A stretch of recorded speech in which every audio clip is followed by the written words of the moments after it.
Let him finish his sip. The NBA is underway, but the start of the season has been marred in controversy. We're going to be talking all things NBA with a full season preview, and we have to chat about the betting scandal that's rocked the biggest basketball league in the world. The NFL is heating up. We're approaching the halfway mark of the season. Who's good? Who's shit? Who's somewhere in between? Let's talk about it tonight. The summer of cricket's underway. The Aussies get a 2-1 series win against India, and it's probably the last time that we see Rohit Sharma and Virat Kohli down under, and less than a month until the Ashes. International Rugby League, the Ashes, Australia win pretty easy last night, and the Pacific Championships underway in the Southern Hemisphere. AFL trade period was last week, a lot of movement late on the Wednesday, plus the EPL, UFC 321, F1 Mexico. There's always stuff to talk about here on the Esky. We are an Aussie sports podcast. We like our Aussie sport. We also like our US and international sport. On YouTube, you can skip the sports that you like by clicking on the timestamps and chuck us a follow on the socials, Instagram, Facebook, etc. We like to start the show by shouting a beer. That can be to a person, team, country, horse even sometimes. But Shauno, who are you shouting a beer? There's a bit of baseball going on at the moment. Yeah, series. Adding a different one there. I had to fit in my obligatory Major League Baseball for this time of the year because the World Series, has started. We're going to talk about where they're at. They're with a current record of 1-1. Dodgers won today with Yoshi pitching on as a perfect game essentially for them, which I think, what did it finish? 4-2, I think, in runs. So that's for the Dodgers to get their first win, and they will now head back to LA. That's after the Toronto Blue Jays basically ran away with the first game, had that, was a pitch hit grand slam, and had that 9-run innings in the sixth, I think it was, which was the highest innings total since 1968, I believe. In a World Series. In a World Series. Crazy. It's a pretty interesting World Series. And like I said, they now head to LA, where I guess Blue Jays are probably big underdogs in this, going up against the inevitable massive Dodgers, and see how far they can get. How about this stat? Trey Yesavage, the Blue Jays starting pitcher, when they won, made $57,000 a year. Struck out Shohei Ohtani, who makes $47 million a year. That's 824 times his salary. Pretty crazy, the discrepancy for the pay for baseball players. Didn't even think. I thought they would have some sort of minimum contract, especially if you're pitching in a World Series. But there you go. And look, sometimes it works out in the little dog's favour. Yep. Got to talk quickly about Shohei Ohtani. Obviously, caveat, we don't know heaps and heaps about baseball. Some people throwing the GOAT chat out at the moment. What's our take here? I'm not sure who did it, but someone had a cricket comparison. He's basically Steve Smith and Patrick Cummins together. Like he's gone down both specialities and the best at both of them, essentially. Well, maybe his pitching's probably, he's not the best pitcher. Not the best ever. Ever, yeah. Or he might not be the best pitcher currently, but he's probably very high, top 5 kind of thing, and he's the best hitter as well. So, he wins another MVP. I think that's, what do we say? It was his 3rd straight. He's 4th in 5 years or some shit like that. Like, there's no stop on the man at this point. He's the perfect mix of a baseball player. Get at us in the comments if you're a big baseball homer and you reckon Ohtani is or isn't the best baseball player of all time. Might also be, he just needs to play a few more years and then have the conversation in 2030. Because he's still early in his career. If he plays another 10, 15 years, however long, you see how far his baseball career can go, he might definitely finish as the all-time GOAT. So in terms of playoffs or for World Series for MLB, so Fox Sports Australia put out a post earlier the week. Shout out to Fox Sports Australia. They said that this is an equivalent to a 50 disposal, 10 goal in an AFL prelim, or 6 for and 200 not out in a World Cup semi-final. How do you reckon that rates? Yeah. Pretty good comparisons. Yeah. Interesting that they've gone a semi-final and a prelim. It's a World Series, so don't you go to the grand final? Yeah. Well, I suppose this was during the playoffs. Okay. Sorry, yeah. The equivalent. I'm with you. Yeah, sorry, yeah. Get at us. Is Ohtani the best of all time, or will he be in the coming future? We obviously don't know the sport enough.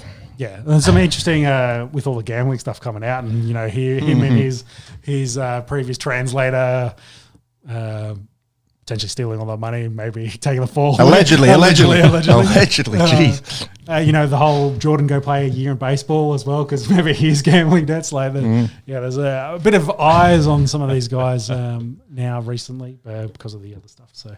Yeah, it'd be interesting to see how that all plays out.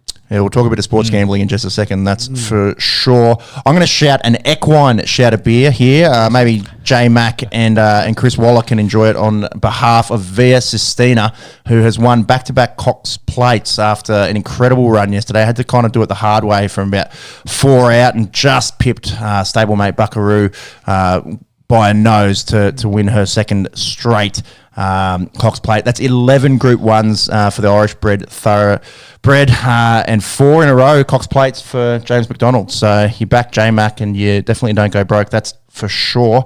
And in her career, 15 wins total, 11 of them Group 1s. Definitely one of the better horses alive right now. It's also going to be a bit of a hiatus on the Cox Plate because Moonee Valley's having massive... renovations. It will be sort of unrecognisable in a few years' time. So I don't know if they will resume it as the Cox Plate or what the go is. But yeah, 105th running of that prestigious race, and Via Sistina didn't let the punters down with her finish there. So enjoy your beer, J Mac, Waller, Via Sistina, etc. Monks, you got an Aussie swim legend. Yes, yeah. Ariane Titmus shouting her a beer this week. She announced that she's retiring at the age of 25. Wish I could retire at the age of 25. But no, yeah, 4-time Olympic gold medalist, absolute powerhouse in the 400-meter freestyle throughout her career, hanging up the goggles, so to speak. So yeah, shouting her a beer for a short, well, probably not short for her, but... yeah, very successful career. My biggest question is now, who does Dean Boxall end up coaching? Because he's been the most animated guy in the pool deck, quite famously or infamously going absolutely ham when Arnie wins. So actually, I've got the link here for Dean Boxall. Let's see if there's any other big names. We'll still see him at the Olympics, it looks like. Winnington, Larkin, O'Callaghan, Meg Harris, to name a few. So that's good. Glad to see that big team will be animated pool side. And yeah, pretty incredible career there for Arnie. I'm sure she'll have some sort of media, influencer type thing lined up that will remunerate pretty well. And yeah, definitely, yeah. Aussie absolute champion. Obviously, us selfishly would have liked to have seen another Olympics, I'd reckon, but wishing her all the best in future endeavours. I'd say highly likely she's probably at that Olympics, but maybe on the mic. Definitely. Yeah, I reckon that's a pretty good call. Still 3 years away till LA 28. All right, we alluded to it before, but the NBA has been absolutely rocked by some unrelated gambling stories, but the FBI has swept in and... Well, I think it was related investigations, but different cases. Sure. So, I think is how they kind of figured it all out. So Chauncey Billups, head coach of the Blazers and former champ with the Pistons back in 2004, charged in illegal poker operation tied to the mafia. Bit of Fat Tony action going on. Some X-ray tables. Yeah, pretty crazy the lengths of fraud that was going on in here. And by the looks, some big name NBA celebrity type guys brought in to make it look a bit more legit. But was in on it allegedly. And will face some federal charges. It's not good when you've got the boss of the FBI, Kash Patel, giving the press conference, and so he got immediately stood down by the Blazers, and then Miami Heat guard Terry Rozier also arrested earlier in the week for allegedly some sports gambling issues. There was some faking injuries potentially that are alleged, and maybe some, potential match fixing / missing some match props on purpose and letting some mates know about it. Yeah, I think it's a definite that he made $300K from that ankle injury that he had. They can see the wire transfer. Yeah. I'm pretty sure, can't they? Yeah. Can you just move, Jimmy? No, okay. Sound funny in my headphones. That's just his voice.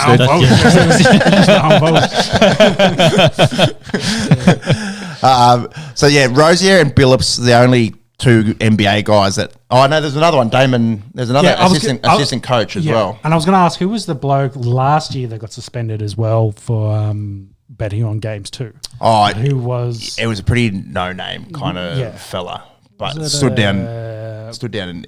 Oh, is he the? It wasn't Nuggets dude. That dude that's got that really big family.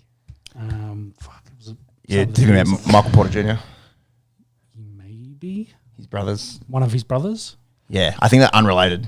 But I'm just going to the extent of gambling in American sports. That's kind of where I'm going. So, and then the NFL was interesting. The NFL reiterated during the week as well, sent out another memo since this happened to as well their stances on illegal gambling, and because since it's happened, this big thing in the NBA is like, well, if there's a couple, there's probably more under the covers. When's he going to hit the NFL? And I was like, well, there's already been a bunch of guys suspended in the NFL. Calvin Ridley. Yeah, and James Williams as well. He copped 6 weeks. 6 weeks. And there was another Lions guy as well at the same time. So there's been a few. I've seen some pretty interesting stories around the gambling side of it because, DraftKings and that, they have huge bets in it. I saw ESPN was covering this. They were doing a story on it and, trying to be very careful about how they handle the betting. And, how the ESPN has a scroller down the bottom and the bottom right, it says ESPN bets, etc. As they're talking about it, they just wipe it. They take it off the screen. The fact is there. So there was just these just for that segment. Yeah, just for that. Literally, they're talking about it, and as the segment's going, the scroller disappears because they're talking about ESPN bets on it. Because I think we've talked about this in the past, but America is a year, 18 months, 2 years, let's say, at the most, into their gambling on professional sports. It's a little bit more than that, but anyways, they're fresh. Yeah, but very fresh into the legally gambling across nearly all the states on professional sports. And, there's probably going to be a bit of teething problems within that. It's not the hundreds of years the Australians have had to get used to sports gambling. So it'd be interesting to see how that plays out. And it's a lifetime ban, I think. For these two? Yeah. Definitely. If the amounts and what they're talking about. Well, Billups is interesting because it's not strictly related to the NBA, yeah, right? So the federal charges, it's a lifetime ban due to the fact he's probably going to be in jail. Well, you'd think if he gets found guilty, he'll be serving jail time. Whereas the Rosier stuff is directly related to the integrity of the NBA. So that's where Adam Silver or whoever's got to come down and give a lifetime ban. 100%. I think the guy that you were thinking of before was with the Raptors for Jonte Porter, who got the life ban last year. So they've set the precedent, and I'd say Rosier is probably staring down the barrel of never playing in the NBA again if the allegations turn out to be true. Yeah, because I think... Or proven guilty in based in court. On the amount of money potentially earned through this, for him was more than that, Porter, from memory. Because I don't think Porter was some money, but it wasn't as significant as this. It's interesting as well, because obviously all the individual player props, very used to... I like having a little flutter on a same-game multi, did some opening night, because it's fun in an NBA setting. You've only got 5 guys that are on the court consistently and only 10 guys that will have player props, and you can bet on points, rebounds, assists, steals, blocks, everything you can think of under the sun. Whereas we've got some league on in the background at the moment. Really, all you can do is try scorers in league. The AFL is probably a better comparison, because there's goals, disposals. You can bet on tackles. Marks, there's all kinds of stuff now, and that's where it starts to get a bit iffy because the individual player props, right? You don't need the whole team in on things, it's true. It's just yourself, one player betting against themselves. I think they probably just need to bring in a blanket rule that if you get injured in the first quarter or potentially first half, it's just a void bet, because that seems where the Rosier stuff is. I'll fake an injury, so just bet the unders on all my props. I think Porter was very similar as well. He got injured and didn't finish a game as part of that. But having said that, we've seen this in, I think it was Pakistani cricket or Indian cricket as well, because you could bet on the ball. The ball was going to be. Yeah, going to bowl at no ball on the third ball of the 14th over. So, and since you can do those prop bets, you can you bet on baskets, you can bet on like who's going to hit the first 3-pointer or whatever. Like you could see how some of that can set up. It's they're going to be in a very interesting and testing time. Sports gambling in general is pretty interesting because there's been a kind of back and forth because the gambling companies want to promote gambling off sports throughout the entirety of sports. I'm pretty sure whatever egg.com is probably a betting agency on the sport that we're watching currently. I did because what I was saying, what I saw was like someone like Denmark just in the last couple of days banned sports gambling. Close. It's a home energy supplier over there in the UK. All right. But say something like Denmark, they've banned sports gambling during sporting events 10 minutes before and 10 minutes after, through the whole event. So you can still punt, but there's just those windows where it's closed. No, you can punt during the game. It's just essentially you're not being advertised the fact that you can punt on the game. Oh, they ban the advertising in the game. Yes. Yeah. So they're trying to limit their actual advertising around because a lot of people you associate the two. That's kind of the thinking. Yeah, it's become pretty obscene down here how much gambling, advertising there is in anything sports related now. It hits politics a lot in the last couple of weeks. David Pocock's been pretty big on it and showing some of the shady stuff that does happen in the big gambling sort of way that they do some potentially predatory things for targeting big fish. I'm not too sure if you two know of Polymarket, but Polymarket is basically a big just gamble on anything, essentially. Any relation to Polomalu? No, not at all. But like you could bet on who the next pope was going to be. You could bet on all the various, who's going to be the next president, and bet on a whole bunch of things. But my point of the story is for Australians, they ban that because it doesn't have a legal gambling license underneath that. So the fact you couldn't bet on all these random things that is kind of exploded all over the place. Polymarket's by far the biggest. Actually, surprisingly, the Australian government's gone, that's no good for us. Only bet on the sports during the sports through the ones that we license. So, well, watch this space. It's horrible timing for the NBA, and I wonder if the FBI was pretty deliberate in when they made their strikes. Because they've known about it obviously all year. Yeah. Wait, so you're saying they're covering something up at the moment or sweeping something? Yeah, what else happened? you're reading between the lines there, bro. Anyways, should we talk about the actual basketball in there's been the some really NBA? good action to start us off. So. All right. Yep. Monks, hit that button. Curry sets, fires, puts it up. Bang! Been a fair few 50 burgers and the like. It's been a triple doubles. Pretty crazy start to the season. I've just got them listed east to west. Yep. We'll talk about the teams just briefly and have a chat about what has happened over the last week. Over in the Atlantic Division in the East, we've got the Celtics at 31. We've got the Nets at 501. We've got the Knicks at 12, the 76ers at 34, and the Raptors at 151. So really just the Knicks and Celtics to keep an eye on in this one. Maybe the 76ers potentially after finishing 13th last year. Yeah, I was going to ask you, where's Embiid? I think that's there. Well, he's had his minutes managed already. So, being a big man and all the knee injuries that he's had in the past, I don't think we're going to see 2022 Joel Embiid anymore. I'll love to see him make a full recovery and be dominant again. But the last 18 months, we haven't really seen it. No. And he's already getting his minutes managed straight off the bat. So I wonder if he'll be a trade target for someone. So like 76 is like, we'll get what we can for him before he... You still get a bit for it. Yeah, well, exactly. Yeah. Like you use your name value now before potentially like another thing happens and you lose it because they're either targeting to be like, say, let's make it to be a playing team and then you play him a lot more. Like you try to win enough games, manage his minutes, and then use what you got towards the end. But if you're not there, then capitalize on what you have. And they were dog shit last year as well. So really you'd think it's only up for him. Tyrese Maxey, big shining light for them, really came in to his own last year. And he's actually got a talented guard to go with him this year. VJ Edgecombe, out of all the rookies, has made the biggest impression in the first week of basketball. They drafted him from the Bahamas. He has been to college as well. Third pick overall and dropped 34 in his first game. It's pretty impressive kind of stuff from VJ. So watch him this year. Brooklyn's probably just going to be making up the numbers. I think they're in the East and in the Atlantic. They do have a new head coach. So Jordi Fernandez comes in. I think he's coached at international level. I don't know. Yeah, Monksy, if you can just get his resume up. Does Ben Simmons at the Clippers? Okay, I was trying to figure out where Simmons is now. And potentially retiring as well. With his back. Yeah. He's hasn't played yet, so we'll see what's happening with Ben.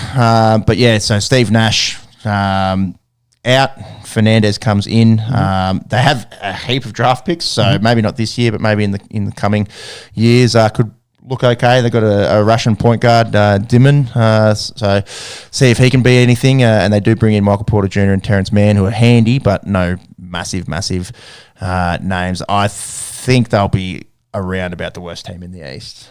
The Wizards will give them a run as well. Yeah, Fernandez was assistant at Denver. Yep. Assistant at Sacramento. That's Canada. That's where I've known him from. Yeah, was a head coach of Canada. Okay. Yeah. Knicks get Mike Brown in after Tom Thibodeau, I think pretty unfairly sacked last year. Should be really good. Pretty much same starting five as per last year. Jalen Brunson looks like one of the best guards in the NBA, and Cat, old Zesty Cat, was looking pretty good down the stretch last year. And they'll be sort of licking their lips with Boston being a bit wounded with Tatum missing over half the season.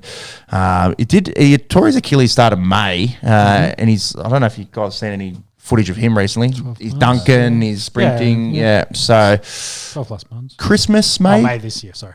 Yeah. So he's 5 months post. So a good Achilles rehab at a late level these days is probably 9 months. So maybe just after Christmas. Yeah. When it gets important. Yeah. I think 31's a bit of value there to win the whole thing. All you got to do is be within striking distance at the end of the year. But it's going to be hard without your best players. And it's really how much can Jaylen Brown step up in his absence. Trade Kristaps Porzingis over to Atlanta as well. So would be some teething there. Raptors also in the Atlantic. They've come 11th last year. They bring Brandon Ingram in. They're going to rely heavily on Scotty Barnes there. Over to the Southeast, we've got some interesting teams to watch. I think the Hawks are a good watch. Obviously, Porzingis we just spoke about coming over from Boston, and our boy, the Great Barrier Thief, Dyson Daniels. I was looking at the top 50 NBA players. They have 3 on the Hawks now. So Daniels and Jalen Johnson entering that list for the first time, and obviously Trae Young there, and Zach Rissachere. We didn't see too much out of him last year, so really could be on the up this year. Yeah, I bet they've been an interesting one after they made that big run. What was that? 2 2 years ago? Yeah, maybe 3 it was. Yeah.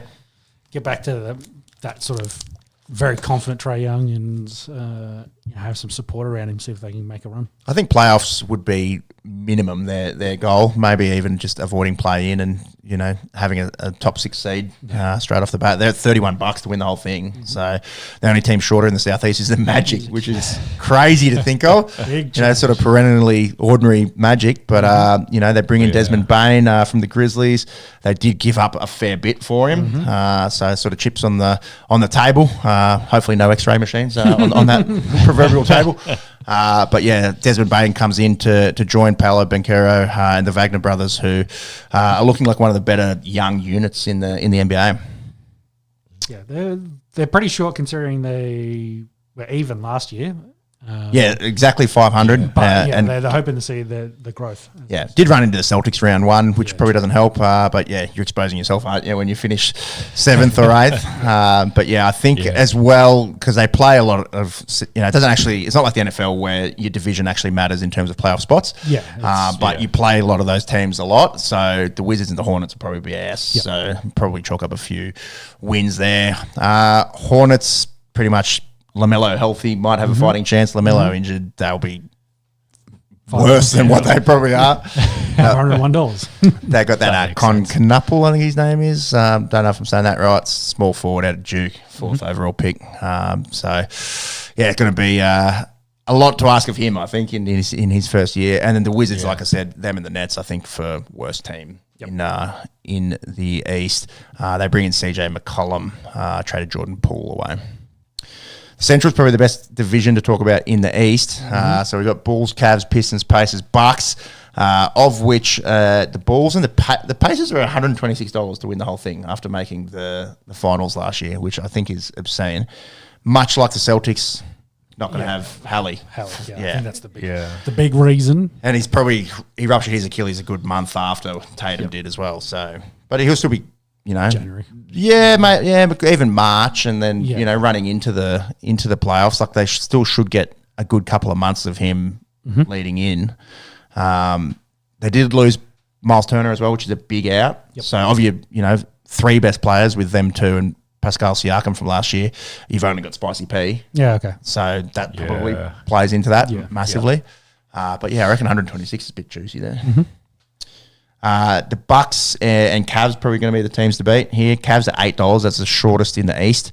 They have Kenny Atkinson at the helm, looked pretty much unstoppable last year, and then ran into the Pacers. And their starting five will be unchanged: Garland, Mitchell, Hunter, Mobley, Allen. Keep an eye on. There's an Aussie they took late in the second round, Tyrese Proctor. Imagine he'll be playing a bit of G League, but they do have an Aussie. I've mentioned a few Aussies tonight actually, and back to maybe the best Aussie in the NBA at the moment with Giddey at the Bulls. They're long odds, but he's looking really, really good in the sort of post Lonzo Ball, Zach LaVine era. Yeah, I don't think they're long odds because I don't think they're a team that win, but they're a young team. They just missed out. They could make the playoffs. Yeah, they could make definitely a play on the spot. They just missed out last year, so I think they will should be a good season. Monks, can you just bring up the list of the East odds and have a look and see who we like? Cavs should be good. Knicks should be good. I think Celtics a lot of value there at $30 odd. Yeah, need to hold on until they get the big man back. Thing is, it's much like the NBA over the last 5 to 10 years. It's like you can be one of the better teams in the East. Like everyone that comes out of the West is going to be good. You know, whereas it's like there's probably less in the East. Good teams in the East. Did you talk about the Bucks much? The bottom there? Yes. Go back to Embiid, Giannis as well. Whether same thing. Yeah, they see value in trading him. Yeah, there's all the talk. There's the talk last year was that Giannis was going to get traded. I've seen a couple whispers to start the year, but nothing. I don't think it's going to happen. They brought in one of his other brothers this year, so they got 3 Antetokounmpos. He's like the LeBron of the Midwest. No one talks about that. He's like half owner of the Bucks now.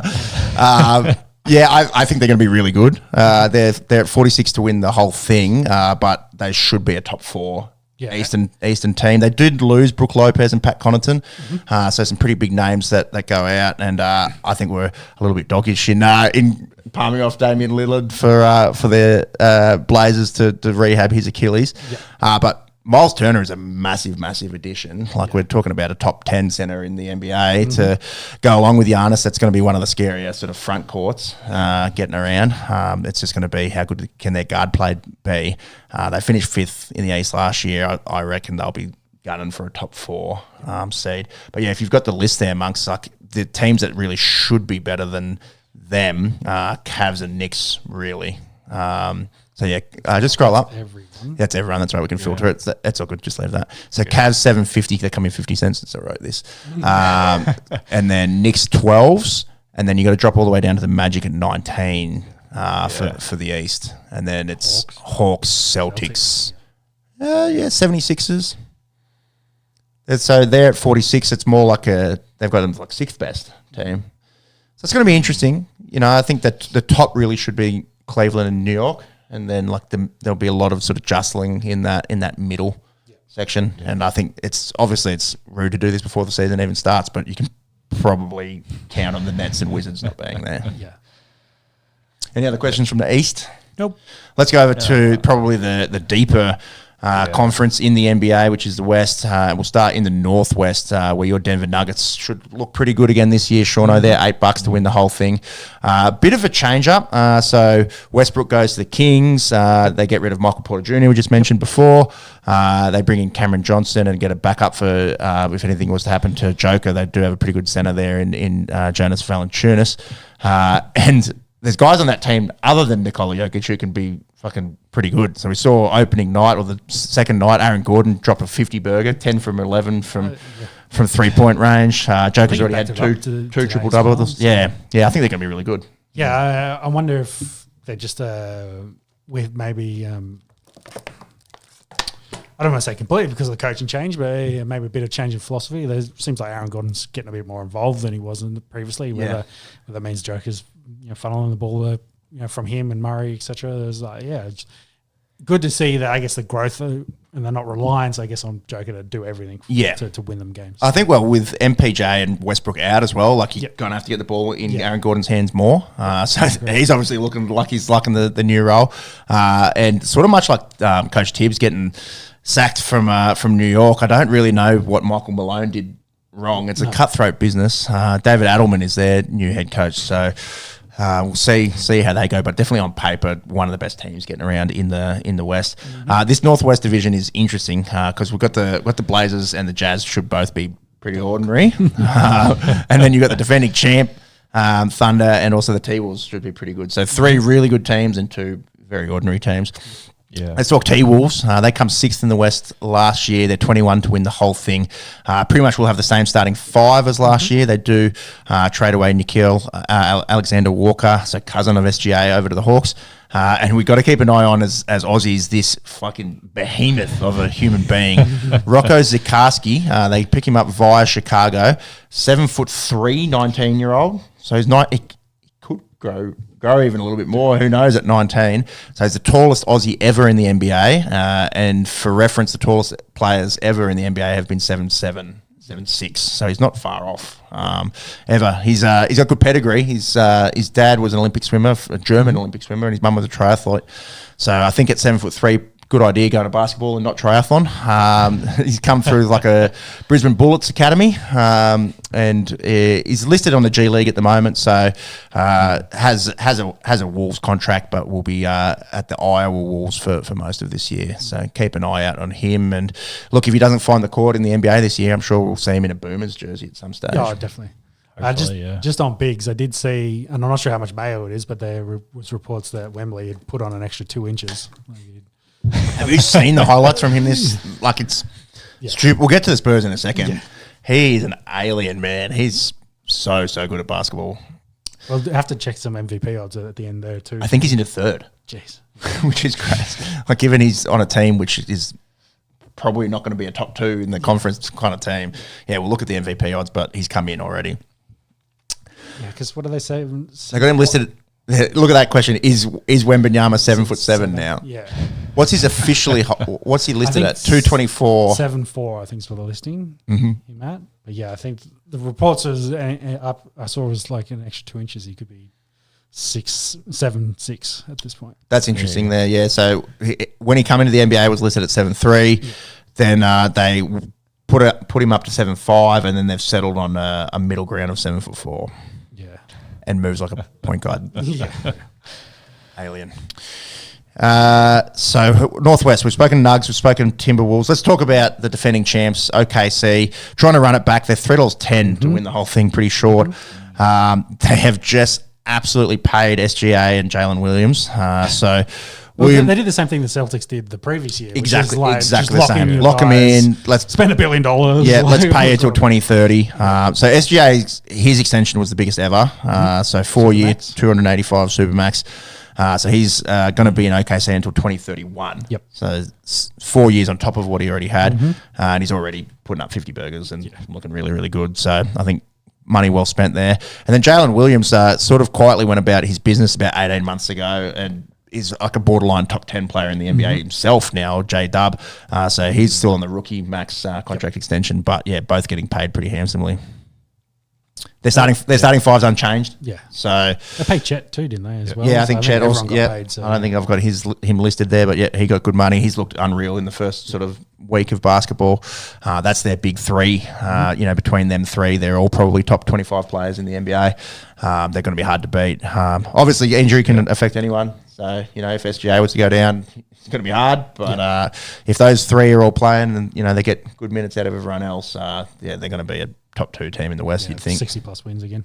Yeah, so Chet got his 5-year rookie max contract as well, worth up to $250 million.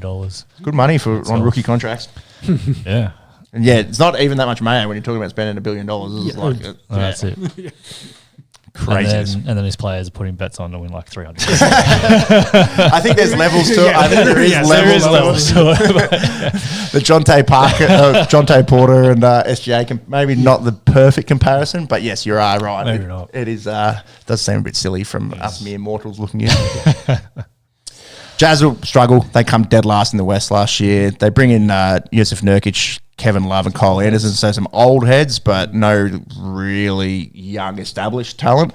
They did spend the 5th pick on a small forward, Ace Bailey out of Rutgers, so he'll probably be playing big minutes straight up. But yeah, it's going to be them and Portland trying to keep up with the big boys. We spoke about Chauncey Billups. You're already bad. You lose DeAndre Ayton and your head coach. I think not coming. Like if they can come 12th, they've done well in the West. You know what I mean? I'd like to be proven wrong, but it's going to be hard going for the Blazers. Yeah. It's crazy how some of these teams are just completely fallen off a cliff, and then others have sort of like, It happens so quick in basketball. Yeah. I think like when you're looking at football, like NFL, and what it takes to build a 53-man roster. And It's 22 starters versus 5. So, exactly. and you're talking about big threes. 3, exactly. So you're really looking for a big 3. Yeah, and if you lose one or two of them, then it's hard. And every other team is trying to pull those guys in to create their big 3. So Exactly. That's it. And like DeAndre Ayton hasn't been playing lights out over the last couple of years, but he's a former number 1 pick. Like you're losing he's got the talent. Yeah, you're losing a pretty good big, and your head coach. Like it's like, I don't know. There's not too many other players like combos that you'd want to lose than that. No, I agree. Dame will do his rehab, much like the other guys. Achilles late in the season last year should see him sort of early 26. He's the oldest, I think, of all the guys rehabbing their Achilles. So when did he do his? In between the two of them? It was playoffs. Yeah. You should actually just be able to Google when did he do his Achilles. Because you remember when they went bang, bang, bang, 3 in a month. Yeah, exactly. I think it went Tatum, Dame, Tyrese from memory. Yes. But you should be able to get an exact time frame on it. And then, 9 months, give or take, for return to play for these Achilles. They're also the re-rupture rate is really low with the surgeries that they have these days, and obviously the best surgeons in the world. We saw famously Aaron Rodgers trying to get back in like 5 months, not that long ago. Obviously different demands in the sport. Like you probably need a little bit more explosivity to play basketball than to drop back in the pocket. But having said that, though, all your throwing power is generated from off the the feet, back. So, and you look at when they go, it doesn't take much either. Oftentimes, I think for like Kirk Cousins and probably for Rodgers as well, I think it took him a year to kind of get comfortable again, their feet underneath them. So, it's definitely not a great injury, but it's not the career ender it used to be like 20 years ago. So. That's right. Yeah, looks like April. Is that? Yeah, towards the end of April. So May. March, April, before. So it was March, April, May then. So he's actually before Tatum then, I think. Anyways, it's should be early 2026 that you'd see Dame. Let's go into Southwest. Some good teams here. Some that'll be trying to keep up. So the good teams should be Houston, Dallas, and maybe even the Spurs going with them. They've got one of the best players in the league. Yep. Dallas. Texas. Yeah, it's the bombshell last year. Probably the biggest story in terms of, well, definitely the biggest trade, and maybe the biggest story in the NBA last year was Luka leaving to go out to LA, and then they get the double whammy with Kyrie doing his ACL. That was I've got the date listed there, March 3.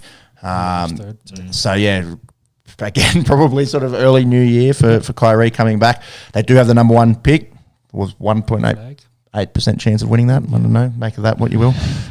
They're saying Cooper Flagg's going to play a point forward kind of role. So Yeah, if the FBI is going to investigate some gambling, they can investigate this lottery system. investigate Silver. NBA lottery system. Lottery draft. They've got him listed, I think, at the point guard, but he's a 6'9" athletic freak as well. So going to be interesting to see how he's actually used. Does he have any support? Kyrie gets back? Or? Yeah, the AD. AD. Oh, that's right. So Is yeah, AD healthy? yes, AD's playing. Yeah, okay, actually, I've got depth charts here. See if they've got anyone else reasonable. Thompson as well. PJ Washington Davis, Derek Lively. Yeah, I think Kyrie coming back is going to be integral. They're old. They're kind of old. Yeah, they're old. Yeah, you know, outside of the Rook, you know, Clay's not getting any younger. Obviously, Kyrie's not getting any younger and coming off an ACL. And AD a little bit younger than them too, but notoriously struggles to play 82 games. Yep. So, yeah, healthy. They're probably on paper a pretty reasonable team. Yep. And then, yeah, I think the big question is just going to be how good is Flag going to be and how early is he going to, you know, reach his potential. I think the clear best team in the Southwest is the Rockets, who come second last year in the West without a guy called Kevin Durant. Yep. Yeah, add him to the mix. Yes, it's year 19, but yeah, still pretty good. And they might play him at the 2, which that's where they've listed him over the last, you know, the last week of basketball. They've also got some young talent to boot with the old guys. Amen Thompson and Alprin Shingun looked incredible opening night. So I think they're the clear best team in the Southwest. Spurs. Let's talk Spurs. So Mitch Johnson era, not left arm quick Mitch Johnson, but head coach Mitch Johnson takes over from Greg Popovich, who becomes the president of the San Antonio Spurs. They draft Dylan Harper with the 2nd overall, also from Rutgers. Rutgers must have been pretty good. I don't watch much college basketball, but had 2 top 5 picks. Let's talk about the alien man. Have you guys seen the highlights from the opening night in particular? But he did get 9 blocks in game 2.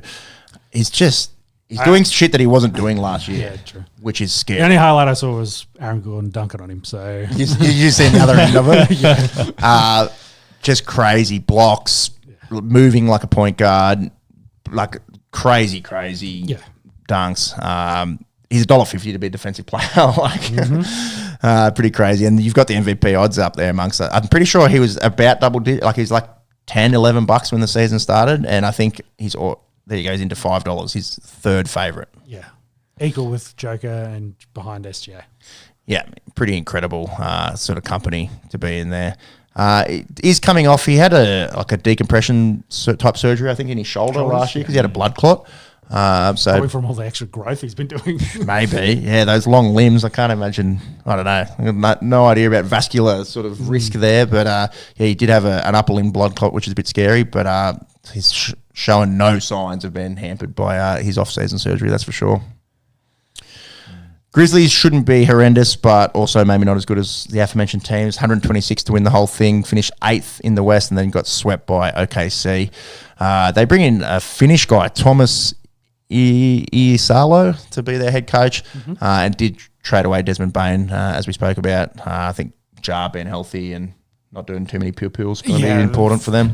That was going to be my question. How's Jar been behaving? How's he going between the ears? Yeah. We know he's good at basketball. Yeah. And have you seen Skinny Zion? I have seen Skinny Zion. I've heard of this, yeah. Yeah, he's dropped a fair few kgs. Obviously, a big sort of elephant in the room, I suppose, over the last few years was his weight. Was that a pun? Was it No, not intended. I'm not calling Zion an elephant. Don't eat me, big fella. But looking very athletic. They did trade away CJ McCollum, but get Jordan Poole, so that's close to like for like, I think. They did come 14th last year, so the goal's probably not playoffs. It's maybe Didn't they have just a really going in good the right run direction. to start last year? Yeah, I think there was a bit where they played all right. Yeah, and then faded. Yeah, and Zion playing 82 games is nearly impossible. So, but if he's dropped that weight a little bit, maybe that'll help him out. Maybe. I just think it's going to be too hard in the West. Like maybe they It's can. the Maybe West States. you never know with the play-in system. You just got to be finished. You 10th. just gotta get there. You just got to finish 10th and win one game. Yeah. Like it's kind of the cool thing about the play-in system is you just got to give yourself a shot. It might be a stretch day for the Pels. Yeah. If they can hit 10th, I think they'll be happy. They give him a chance. Let's go to the Pacific, which is probably the best division, although Suns and Kings are going to struggle to keep up with the big boys. Obviously, the Warriors, the blue ribbon team over the last 10 years, they're $21 to win the whole thing. Largely unchanged from a big name perspective. Steph looks still really, really good at basketball. And for Aussies, an interesting one to keep an eye on is Alex Tui, Canberra Mara's product, taken late in the second round, so no pressure on him to perform early. But yeah, will be definitely one to watch and see if he can get minutes with the Warriors and not the G League team. But yeah, it's pretty cool for so many Aussies coming through into the NBA at the moment. Yeah, I assume no affiliation to the beer company. Yeah, well, he's got a ready-made sponsorship there, doesn't he? I feel like a Tui. I feel like a Tui's or two. I did see him. They had him singing. He must be fairly charismatic or confident young bloke, because I had him on the mic at open training with a fair few thousand in the house singing Wonderwall to everyone. and Steph absolutely losing it on the bench. So it seems like a bit of a character. And yeah, obviously as Australians and as Canberrans, we love to see someone from just down the road going to the big smoke and hopefully shining on the big stage. Can you click on him? Are they listed him as a G League guy, or is he? Said out Friday, so whether he's hurt. Yeah, Santa Cruz Warriors at the moment. So we'll see if he can bust into that 12-man rotation at all this year. He's doing really good things. Yeah. Clippers are $18. They have lots of additions, albeit quite old. Yep. So CP3 going around again, was pretty much retired, and then John Farnham did come back. Brook Lopez, Bradley Beal, John Collins, all coming in to make the probably they got to be the oldest team in the NBA, I would think. Really pushed the Nugs last year in the first round. Went to 7 games. They probably would have felt that was a little bit unders, but sometimes in the West you just run into a good team and have a good series. And is Leonard playing? Leonard, I think, has started over the last few nights. Can you double check that, Monks? I haven't watched any Clippers basketball just yet. James Harden was definitely playing. Yeah, I think they're still doing his investigation into his whether it's no fault of his own, but the accidental bad investment kind of things. Well, yeah, his marketing deal that he did through essentially surfing and navigating the salary cap. Paid. Yeah. I think for him, the only likely outcome would be they'd have to cancel that contract and he'd have to go elsewhere. Right. From memory. But I believe the investigation is still ongoing. Yep. I've just got an article up here. Still investigating allegations Clippers circumvented the league salary cap through a 4-year sponsorship deal through Aspiration Inc., supposed to net him $28 million. And it's pretty clear that they transferred money into this company and then transferred it out like the next day to him. Oh, God. So it was like, yeah. What does that mean? Here's $30 million for you. I was like, cool. And and since it was a marketing gig and the fact that he never did any marketing for it, it's, yeah. Whatever it's pretty close and shut case. The old bag of cash. Yeah. We'll keep the books in a different cabinet. So, yeah. Clippers should be good. Lakers should be good as well. They're 19s, so Warriors, Clippers, Lakers all around that sort of $20 mark. We spoke about Ayton coming over. Marcus Smart also joins the Lakers, so adding a bit of depth. LeBron's, they've said out into next month, so it's 5 days until November, so I'm not sure when we can expect him to be back with his sciatica, his old man injury. Luka looks pretty good when LeBron's not there as well. So, I think all 3 of those teams really should be playing playoffs. Yep. Suns and Kings going to be, trying to keep up with them. The Suns have blown up the place. Yeah, so the KD deal, obviously, rock them. Out of their regular rotation guys last year, it's only Booker and Grayson Allen left. So KD out, as well as Tyus Jones, Bradley Beal, Mason Plumlee, Bol, Monty Morris, and others. So complete new head rebuild. coach for them as well? I believe so. Yeah. Can you find out some coaching stuff there? There's a few coaches coming in. Now, so obviously we follow maybe the NFL just that touch bit more, and you can see guys coming through that have been offensive coordinators elsewhere, or, you kind of know them a little bit better. It's a little bit harder, but I think in the NBA. There's a bigger focus, I guess, on coaching, the assistants and the coordinators than there is, say, in the NBA. So you see them on the sidelines, they show them, they talk about them. So, you know the names. What's his name? Jordan Ott. Ott. O-double-T. So after the Budenholzer era, they've sort of churned out a few coaches, haven't they? Between Budenholzer, Vogel, you got to go back to Monty Williams, who coached over 300 games for him.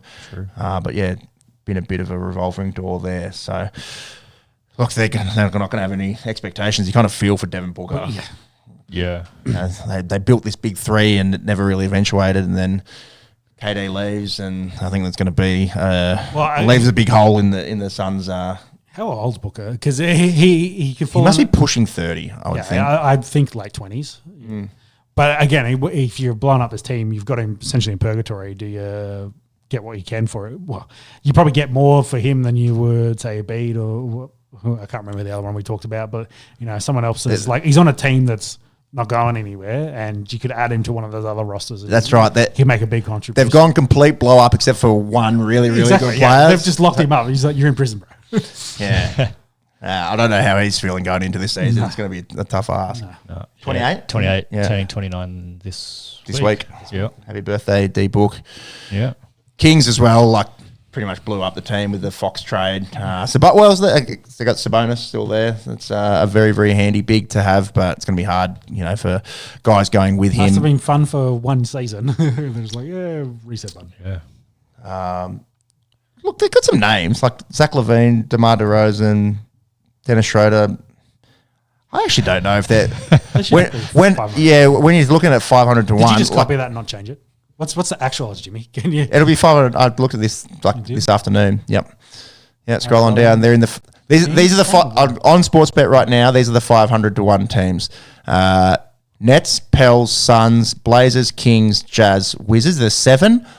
I reckon the Kings are the best team on that. Oh yeah, on that based list. on what you just said, yes. Yeah. I'd agree with you 100%. And followed by Pels. Yeah, I could see the Pels winning a few games. I could see the Suns, while Book's there, still winning a few games. I reckon the bad ones are in the East. I reckon the Nets and the Wizards are going to be the ones that really, really struggle. Yeah, I agree.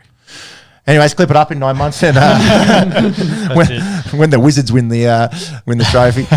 West, as it has been over the last decade, really, there's just more teams that you look at it and you're like, oh, they could win the whole thing. So obviously the Thunder. If you just go back amongst to the futures, $3.10 for the Thunder, $7.50 for the Nugs, and then you got to go out to Clippers, Rockets, Lakers, Wolves, all between that 18 to 20 mark. And then if you just wouldn't mind scrolling just a little bit as well there, Monks, we'll catch a few more of these other good-ish teams there in the West. Warriors 21, Mavs 36, Spurs 36, before you get into triple digits of the Grizz. Yeah. So yeah, definitely a bulkier sort of mid portion in the West compared to the East. Mm-hmm. It's fun. Yep. What are we looking forward to? Obviously, seeing if OKC can run it back. I think they're gonna as good as that team is. There's a lot of good teams in the West. I think the East is really should be Cavs, Knicks, maybe Celtics. I think you missed the big story. Is like, what's Bronny James doing? He's going to be. Is he playing G League? He's going to be G League, I think. We've got some regular season props there. Yeah. Bronny James has scored 20 points. $1.90. That's not. That's a triple double, 200 points. Jeez. $200. $200. I think save your money there. Yes. $1.90 for him to score 20 points in any regular season game. It must mean that they're expecting him to play. Do you want me to get his minutes? Game. Lakers 25, 26. Any other big stories? The gambling thing took the... Yeah, it really took the win. Out. The plays went good. I'd be interested to see, again, by the time we hit Christmas, how's viewership? Because there's been a lot of talk about... Yeah, down big over the last couple of years. Yeah, but I think also the NFL is probably going to follow and this... I think the NFL is probably lucky that they've got such a big product that people follow it. But the NBA has an issue where, it's on all these streaming platforms. It's all over the place. It's very hard to follow unless you've got them all. So a lot of NBA is actually watched through like highlights and in shorts and things. Like don't need to watch it live. I'll get the result at the end of it. So until, of course, we come playoff time. So, yeah, it'd be interesting to see how that kind of plays out. Yeah, we've spoken about it before on the pod. Obviously, the game is different to what it used to be. Yes. So the teams that shoot the three ball well, it's fun to watch. When you got guys throwing up bricks and it's all perimeter stuff and no paint. Hitting 30-40%. It's hard to watch. It's just turnover city. Yeah, that is hard to watch. speaking to all that, small little tidbit that I did see is they've got a rule change where unsuccessful end of the period heaves are not going to be recorded as an individual stat. They'll be recorded as a team stat. So towards the end of the game, you might start seeing a few more of those. That's what they do all the time anyway. Yeah, but I think there's even more incentive to try and just throw one up now, and because it won't count towards your props market. So that's the reason, isn't it? Are they still doing the in-season tournament as well? Yeah. So the NBA Cup will be Cup. back. We'll see some colourful courts, and trying to keep some interest, before Christmas. Look at that, Jimmy. Do they have who do they think is going to win the NBA Cup? Yeah, I don't know. It should be the same as everyone else, shouldn't it? We got the cup. Cavs there, very short. Oh, Group 1. Okay, Group A. Group A. It's because it's different A groups. is, Yeah. I don't know. I don't really care too much for the NBA Cup, if I'm being completely honest. I don't think anyone does. So Back to Bronny in 2 games. He's got on for 3 minutes in 1 and 0 points so far. So I don't know if 20-point game's looking likely, but he's there. He's in the starting 12-man He's in the 12-man rotation, I should say. He's not playing G League. All right, let's see how the season unfolds. We'll see if we had any hot takes, any cold takes, or anything in between. Let's jump over to the NFL. Oh, he broke his ankles. We got week 8, which starts in about 6 hours' time. It's a bit of a bye-mageddon. There's 6 teams on byes, including the Lions, Seahawks, Rams, Cardinals, Raiders, and Jags.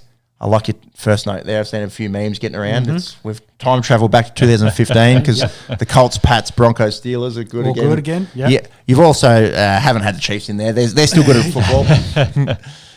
Thursday night football, hard sort of viewing for Vikings fans. Wentz was clearly uncomfortable. I think his shoulder may have been popping in and out multiple times in that game. He could barely throw the ball. Yeah, he looked like he was in agony a fair And they bit. just left him out there to take the shots. They didn't want to expose any of the rookies. So, yeah, I'd assume JJ McCarthy is very close and is probably back next week. Yep. Shout out to Carson Wentz, incredible toughness for playing through that. The Chargers, when they can run the ball and Joe Alt's back and somewhat healthy on their offensive line, pretty scary. It doesn't really matter who's in the backfield. There was a clinic from their offense Thursday night. What's the tight end's young fella's name? Gadsden. Or Ronde. Revelation in the last couple of weeks for them. So, 5th round pick. So didn't have to spend too much on him. And then I don't know what he's been doing the first few weeks, but then he needed his dad to drop him in fantasy. That's what he needed. That was getting around the internet that his dad, his own father had dropped him in fantasy. Just sit him on the bench the whole season, bro. But not going to drop him. Yeah, crazy. And then, he had an absolute breakout last. I think it was the most yards by a rookie tight end ever. I think I saw 160 odd. Pretty close to it, yeah. And the tutty. And then he found the end zone Thursday night as well. So definitely a nice pickup for anyone that's grabbed him in fantasy football. And the Chargers starting to look okay because you're going to have to be okay in the AFC West to keep up. All right, the early window, it'll be 4 a.m. kickoffs.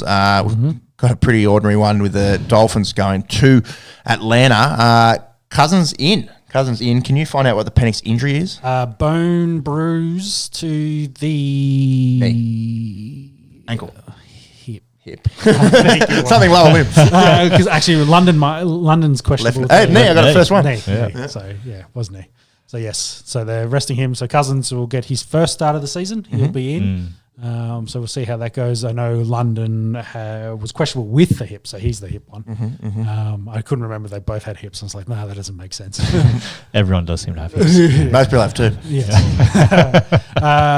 So, I think they'll be too good for the Dolphins after we saw last week. And I'm surprised. Anyone's too good for the Dolphins. Well, I'm surprised Tua's still quarterback. Or the head coach, McDaniel, didn't get sacked during the week as well, because after last week that was horrendous against Cleveland, I think it was. Yeah, real bad against Cleveland. Cleveland's defense, yes, is very good. One of the best in the NFL. Yeah, their front seven has been playing unreal, but yeah, they were dog shit. They were so dog. And they were hard to watch. I got a 2 quarterback league that I have external to our league, and Tua was my second quarterback in this one, and I just said no. I picked up Cam Ward instead. Yeah. So that's where my faith in Tua is at the moment.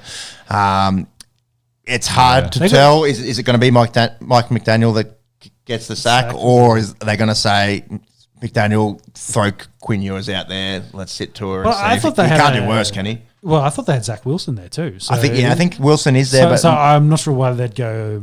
was over the vet and Wilson, who's got a couple extra years on him. But yeah, they are carrying 3. Just check their depth chart and make sure that they're all healthy. I don't know. Your season's pretty much gone at 1 and 6. I don't know.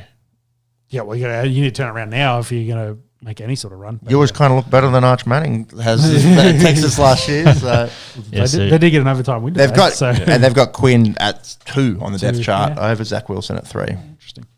I think this probably should turn into a bit of a shootout. I'm not sure with the Dolphins chasing. I'm not sure if the Dolphins will keep up. I don't think it's going to be a shootout. I think the Dolphins are horrendous. Like, I don't think they can score. Anyway, if they get Achan going, maybe. Yeah, maybe. I think the Falcons win this. They're at $1.25. Finns are $4. Pretty much playing for their season.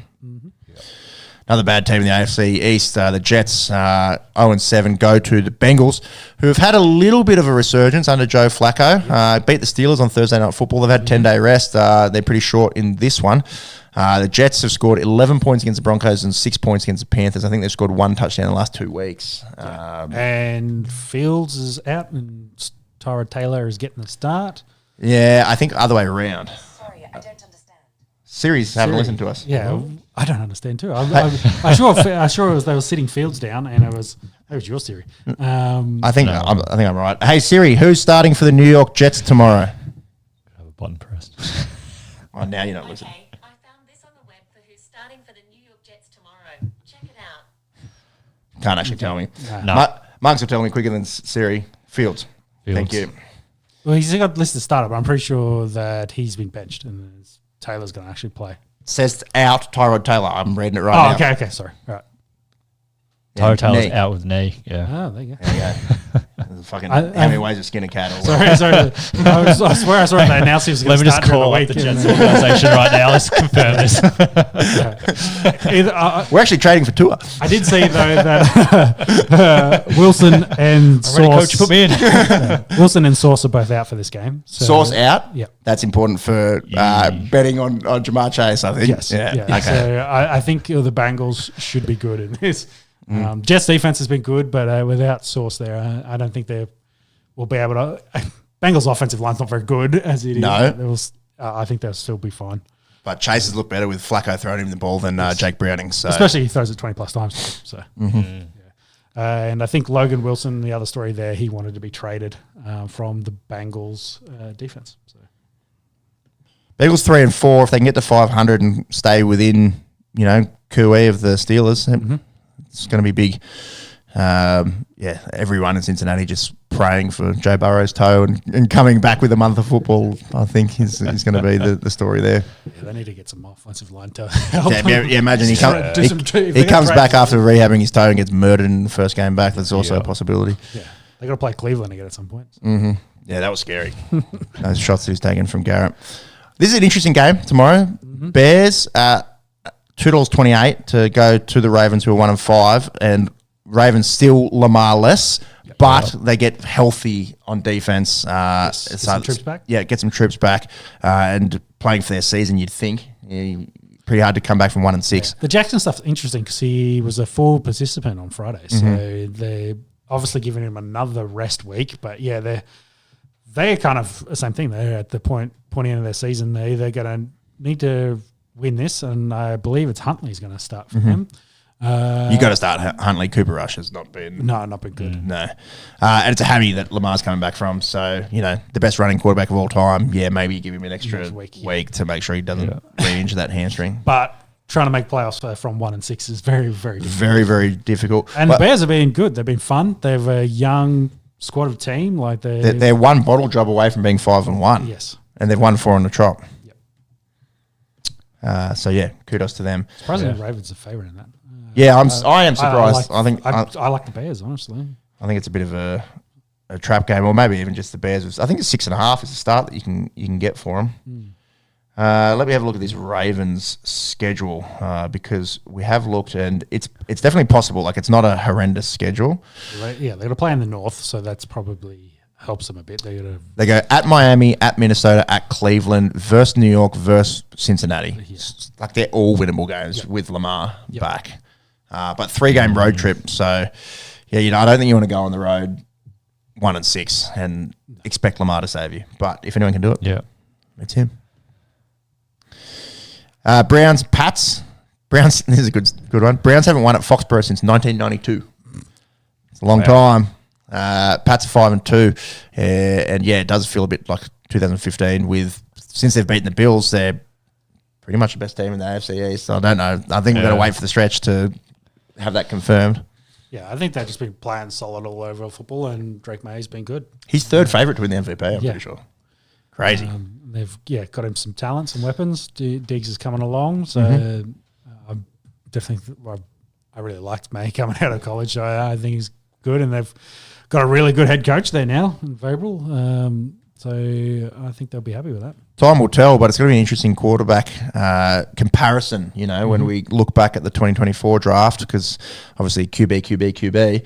And, this time last year, Jaden Daniels looking like the best out of the bunch, but Caleb's been going in the right direction, and May's been playing out of his skin. So, or maybe we've just got... Nick's is not that bad either. Yeah, Nick's pretty good.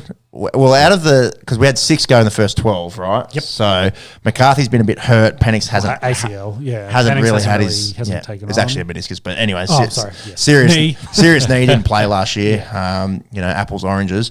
But yeah, out of the 4 that have played regularly, they all look really good. Yeah. Let's see if he goes down one of the all-time sort of drafts. Could be. Time will tell. Bright spark for Browns last week. Yeah, you spoke about their defense.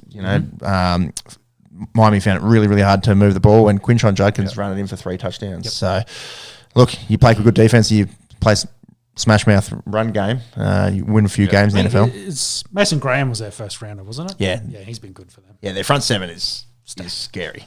Yeah. Anytime you can get Myles Garrett some one-on-one looks, you're going to be good. 100%. Yeah.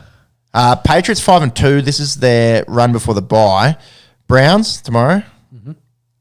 Home Falcons, away at Bucks. Home Jets, away Bengals, home Giants. They could win 4 of those games. The Bucks is the tough. Yeah, away at the Bucks is probably a hard one there. But let's say they win 3 of those games, and they're looking at 8-4 kind of stuff. They're a playoff team. Yep. Definitely think so.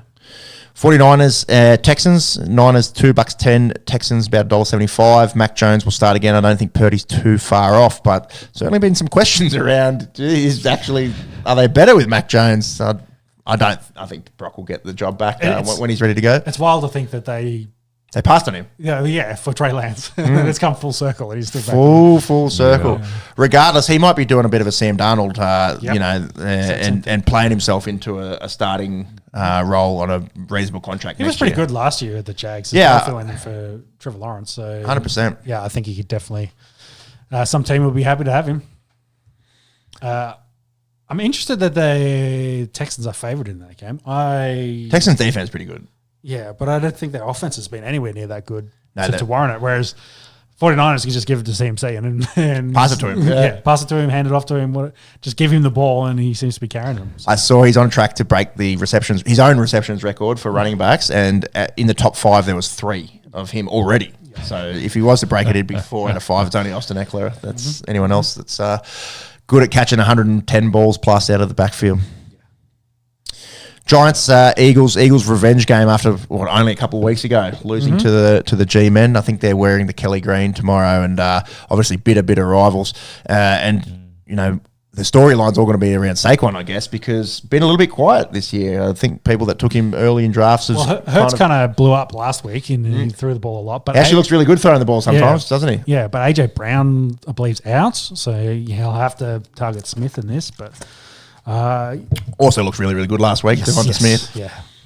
So Dallas Goedert's been getting a ton of ball as well. So it'll be interesting to see how they get them going. The Giants are not a bad team. Like they've definitely found something with Dart. They've got some confidence going, and just need to play 4 quarters. Yeah, exactly. We'll talk about that when we get to the Broncos. Yeah, crazy game last week. $4.10 for the Giants. The Eagles about $1.24. I'm just going to have a look at the Eagles because they are a little banged up, as aforementioned. AJ Brown officially out. Cam Jurgen, their centre got injured last week as well, so a bit of an out there. And they already had. There's a bloke doing a podcast that maybe could come out of retirement to play centre for the Eagles. Yeah. He probably would as well. Yeah, what are they sitting at the moment? What's their record? You didn't have it listed. I didn't have it listed. Sorry, someone else can do some. I Jimmy, think, you I think they're got 5-2. 5-2? Is what I think they are. Yeah, hang on, I'll get it officially here. They lost to They're Denver, 5-2. yeah, lost to Denver, lost to Giants. Yeah.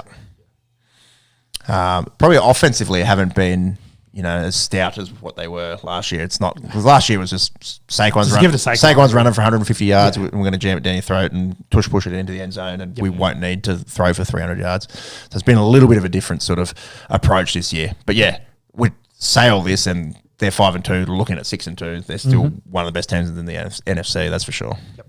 And their defense has not gone anywhere. So Correct. Yeah. Bills, Panthers. Bills going to Carolina. Bills are pretty short in this one. Bryce Young out, so the Red Rifle gets a start. yep, I believe that is the case. So Shout out to Rico Dowdle. Not wanted at the Cowboys, goes in to be a backup running back to Chuba Hubbard, or Chuba Hubbard. I think I've got that the wrong way around. And in the last 2 weeks, he's gone absolutely ape shit. Yeah, 2 weeks ago was the crazy one. He had the most yards from scrimmage by Carolina Panther ever. yeah, well, they ran into the Dolphins in Dallas, so made it a bit easier. But Definitely. then Hubbard was back last week, so they shared the load. Bit more share. But he still, I think he got 17 touches, 70 odd yards. So he's been doing pretty good. So, Rico Chargers. yeah, he was sneaky. One of those sneaky running backs who got 1,000 yards last year, and then Yeah, 1,000 yards. Yep, Yeah. everyone's forgotten about. They didn't that. want him. Crazy. Rico Chargers. That always makes me think of Sons of Anarchy. Good show. I think Bills will be too good on that. Yeah, I think so too. All right, late window. Actually, Bills need wide receivers. I think is their biggest issue at the moment. They're crap. Like, Yeah. I hate to say it, like Shakir and Coleman just haven't really. They're just guys. I think. Yeah. Curtis Samuel's been back. Yeah. For them, I think so. Yeah, I think they're just. I don't want to say they're Jags, but they just seem to be making up the numbers. I think James Cook's really, really good. yes. Whether they need a Depth chart. They've got no depth. yeah, they've got no So Palmer's out. Palmer's injured. Yeah, Kincaid's injured. So Questionable. Moore has kind of again been a journeyman. If someone's going to be in the wide receiver market, I think that'd be one of them. But we've been talking about that for 2 seasons, and they haven't really. Yeah, well, they haven't replaced Diggs. and really made Davis, essentially a so. big play. Yeah, it'd be interesting. A couple of weeks ago, I was like, they're the best team in the AFC, and then they lose the Pats. So They, you're like, yeah. there's some question marks there. yeah, still some question marks. I still think they're good and should win tomorrow. As long as Josh Allen's healthy, they'll be good. So, They'll do something. but if they want to win a Super Bowl, get through potentially Kansas. Yeah, it's probably hard. want some weapons on the offense. It's hard as long as Mahomes and Reid are in Kansas City. It's going to be hard in the AFC. All right, the late window. We've got an NFC South matchup. Your Bucks, Monks, about $1.50 to take on the Saints, about $2.66. You hate to see it. Mike Evans broke his collarbone and pretty heavily concussed, I think, after that deep ball last week. At first, you just thought, maybe concussion, because you could clearly see he was groggy. And then as soon as they reported shoulder, it was a lot of concern for the rest of the season. And broken collarbone, probably 6 weeks is... Yeah, 8 is what I'm saying. So Yeah, so maybe playoffs, like, in an actual football sense. he should play again this year. I Correct. reckon. So, But for fantasy coaches out there... not so good. and obviously his the record. His streak, Yeah. That's probably the saddest thing about it all, isn't it? And considering he got tied with Rice, couldn't break it. Yeah. I think that's unfortunate, but yeah. It's also just like doubles down on durability and how crazy that streak is anyway to, be playing 14 plus games in the NFL at receiver where you're getting lit up. Yeah. And do it for 20 years in the 90s. Or even for Evans. Even for Evans. Yeah. It's Pretty not insane. easy. Yeah, I think for Evans, like just the number of quarterbacks that had throwing to him as well. Over the Yeah. years is Actually, the best quarterback situation. Well, Brady He won a was thrown to Super him, Bowl. but it was only 2 seasons. Yeah. But before that, bit of a revolving door, wasn't it? Weird, Yeah. Well, yes. Okay. Bucks should win that, I think. The Saints, the bottom end of the NFC isn't as bad as the bottom end of the AFC, hey? Yeah. Like, the Saints, they're not a great football team, but they're not the Jets. Yeah, I agree. They've got talent at some positions. They're just kind of lacking a real top shelf quarterback to win games regularly. Mm-hmm. Like Rattler hasn't been bad, but Hasn't been bad, but no. he's not Josh Allen type. Nah, not many are. Titans and Colts. The Titans are $8 against the Colts. We have had our first head coach firing. Brian Callahan goes. Yeah. Season and a half for him. Do you know any rumours about who they might get? No, it's way too early for that. Who's there? Have they just I given, think it's- have they given the caretaker to someone? Yeah, it's Mike McCoy, I think, is their caretaker. Would have been their OC, I believe. Mm-hmm. Yep, Mike McCoy. Yep. So, Mate, coaching trees, man. Yeah. Good with that shit. well, he was at Denver and then he was at Chargers. So that one I did see. So, yeah. But, yeah. When did they sack him? Because, again, go back to my second coach win a game. When's that? So you're saying load up on the Titans. At $8, maybe. But if they didn't run into the Colts, I might suggest it. But running into the Colts is not. They've been red hot. It's been pretty easy for Daniel Jones. Just hand it off to JT. And yeah, if you don't want to hand it off to JT, just see if Tyler Warren's open and throw it in. How many rushing touchdowns do you reckon Jonathan Taylor has on the season? I'm going to guess 9.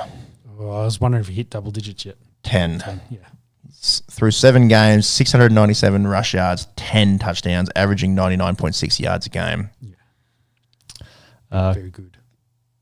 Callahan was fired about 2 weeks ago. 2 weeks ago. No, they've missed their window. They missed their window, yeah. Had a 4-19 record, including 1-5 with Cam Ward. Well, if you're picking QB number 1, you got to give him some chance. You reckon give him some time? Yeah.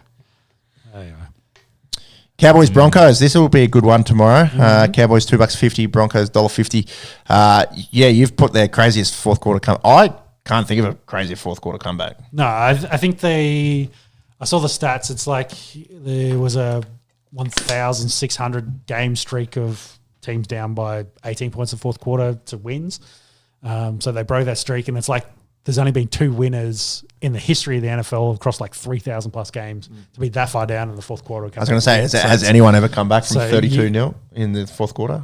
It's happened like twice or something. Well, I think, what were they down? They were down 32-0, wasn't it? No, it was 28. It was 3 or something, 28.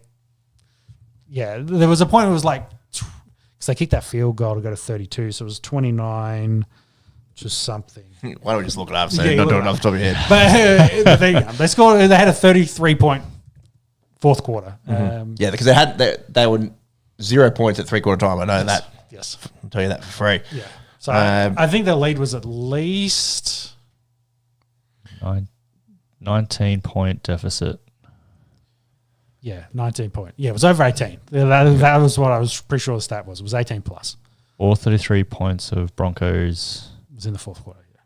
Final 15 minutes of the game, yeah.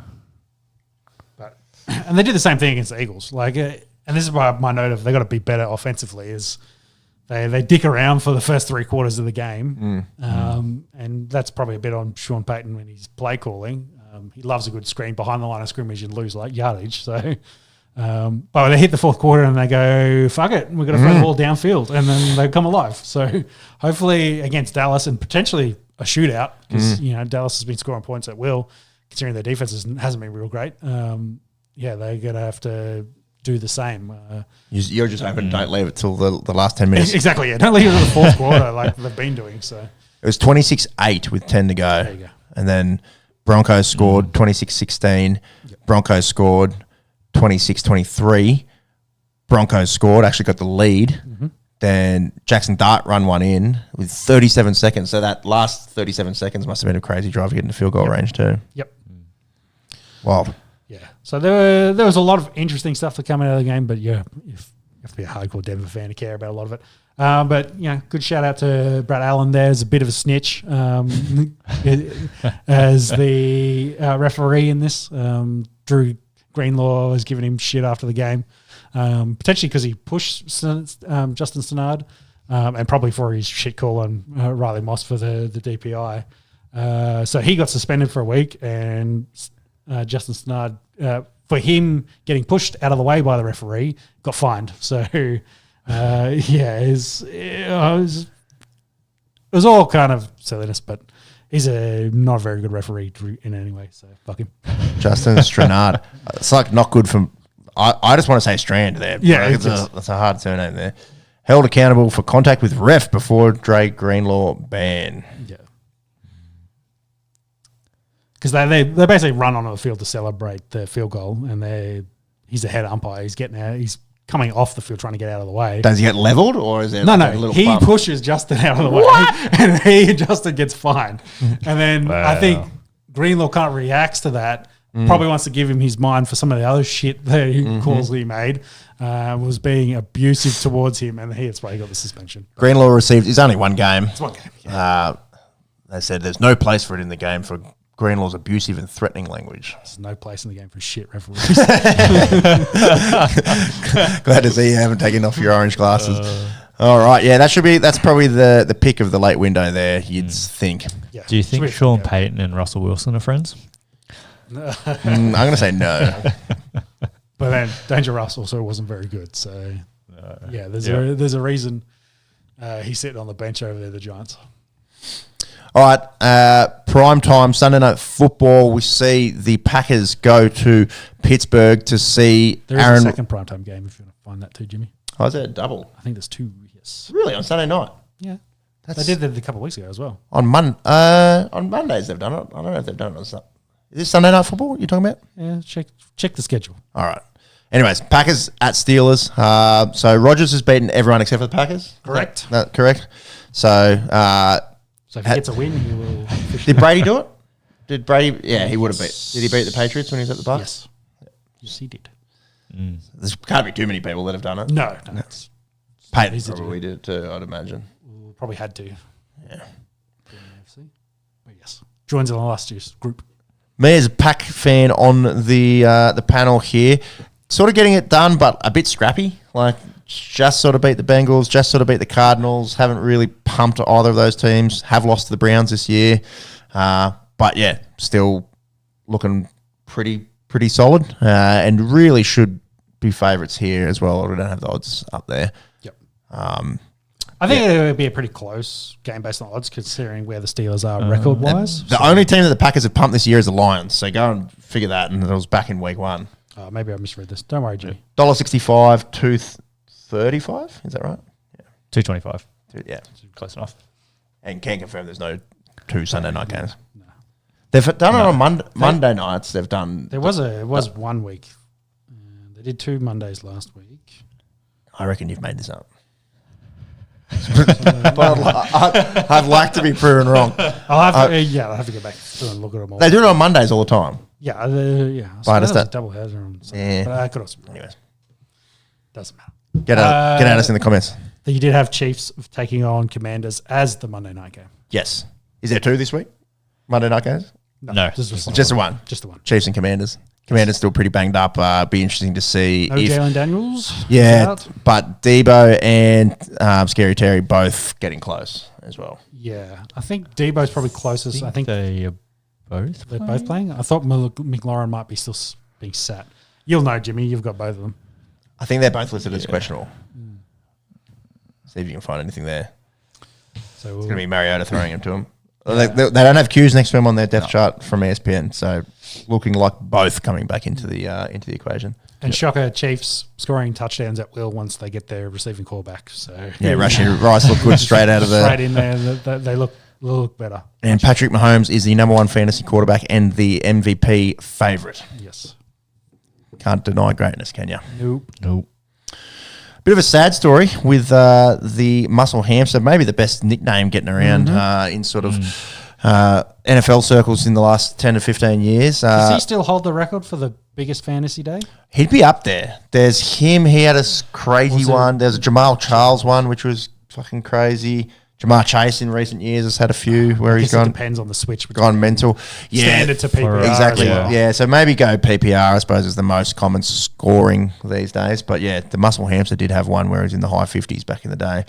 But yeah, he's passed away, and apparently hadn't been doing great beforehand, and the autopsies already showed cocaine, fentanyl in his system. Massive problem over there in the States at the moment, the fentanyl, in the illicit drug market. But yeah, pretty ordinary last couple of months for the muscle hamster, unfortunately. Seemed like he needed some help, and they're trying, but yeah, unfortunately in their altercation with the deputies, they haven't really explained sort of what happened, but yeah, he obviously wasn't in a good space. I I can't find a good answer to our high scores because I think there's been a lot of retroactive scores going back. So like Jerry Rice, has the higher score, 200 plus yards, 5 touchdowns, 13 receptions back in 1990, but for example. That's actually pre-fantasy football. Yes. Yep. Yes, exactly. So Alvin Kamara in them. As one of the most recent ones. Yeah, 56.2. Yeah, I feel like. So in our league back in 2012, Doug Martin had 51.2. Yeah, so he did. I thought he had a 50. PPR. And that's pre-PPR. Yep, for us. So it sort of depends how many catches he had in that. Your Jamar Chase the next year had 51. Jamal Charles. Jamal Charles, sorry. Yes. 51.5. So interesting, like going back through there, the running backs that can be like top of the world and then they're not out of the league like 2 years later, like Le'Veon Bell, Todd Gurley. Yeah, that's running backs for you. I think there's still that wild stat that Todd Gurley has like fourth amount of touchdowns. Like in the last 10 years. In the last 10 years? Yeah. Yeah, and he's been retired since For like 5 years. Scroll up there. Is it all Bengals of late? Yeah. Yeah. Except this year, but the last 4 years, Jamar Chase, Joe Mixon, Jamar Chase for highest games. Pretty crazy. That's crazy. For a team that hasn't won anything in that. Yeah, crazy. Yeah. Well, that's it. It's just one game in the season, I guess. Yeah, that's true. As it stands in 2025, Amon-Ra 39.2 in PPR. Scoring, that was a fun little tangent. That's kind of right. Tucker got over 40. So Trey Tucker had that 41 game. Because he's the only one this year. Roster. Would he? Oh, true. He wouldn't have been in a game. Yeah, but I think the highest for this season so far Trey Tucker. is Trey Tucker. He's crazy. He's He caught 3 touchdowns. That's had a 40 burger. There you go. And was it on a roster? Obviously in our league at that stage. No. I think he would have got Many people had him. And a lot of people picked him up post then. Yeah. In terms of our teams, we're all looking like the playoffs. Yep. Broncos, Packers, Bucks. Honestly good. Defense. be. I thought you were talking about fantasy. I'm like, no. One pretty good fantasy team Yeah, here. you're doing all right. All right. Should we bring it back local? Should we talk some cricket and then some footy? Yes. Yep.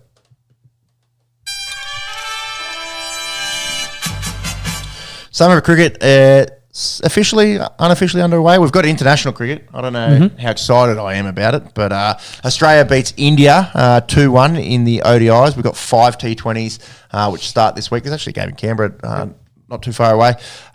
Good crowds. Obviously, a lot of the Indian diaspora trying to get in and see Rohit Sharma and Virat Kohli the last time. 40 plus yesterday, you know? Yeah, I think it was pretty much a sellout at the SCG, and a lot of blue in there.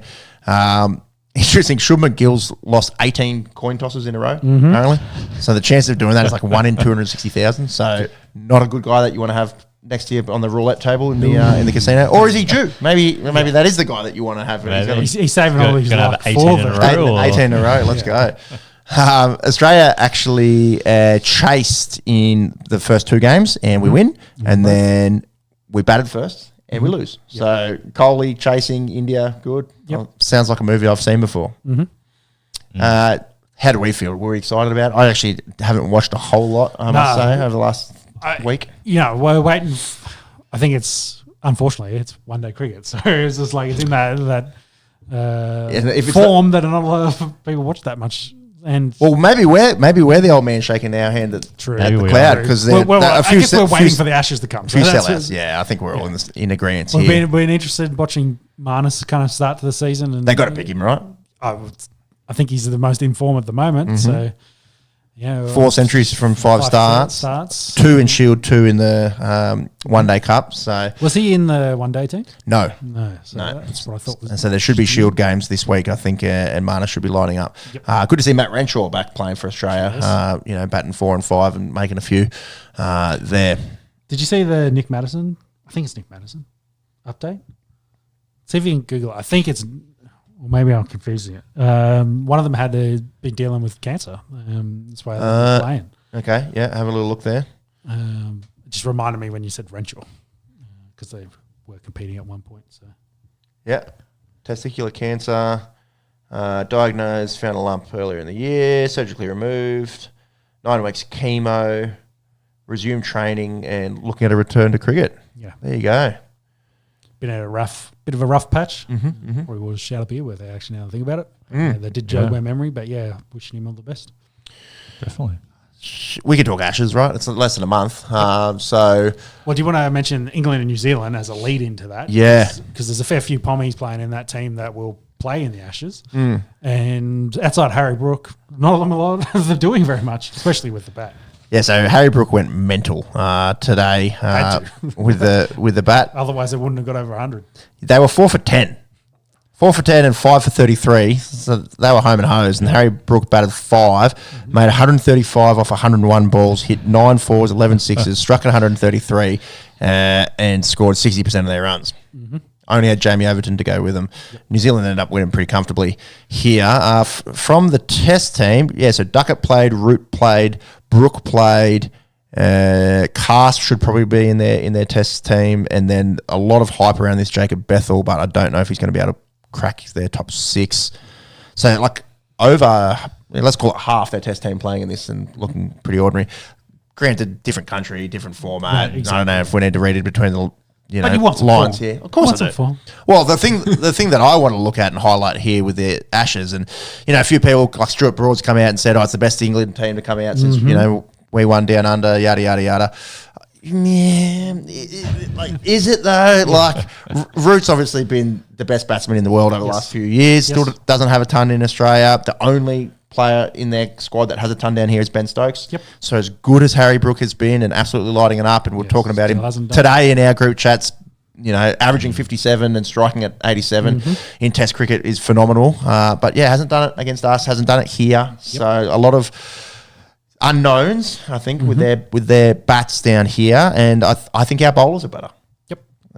Even with Cummins potentially missing one, if not all. Yeah, I don't think he'll miss all. I think that's absolute worst case scenario.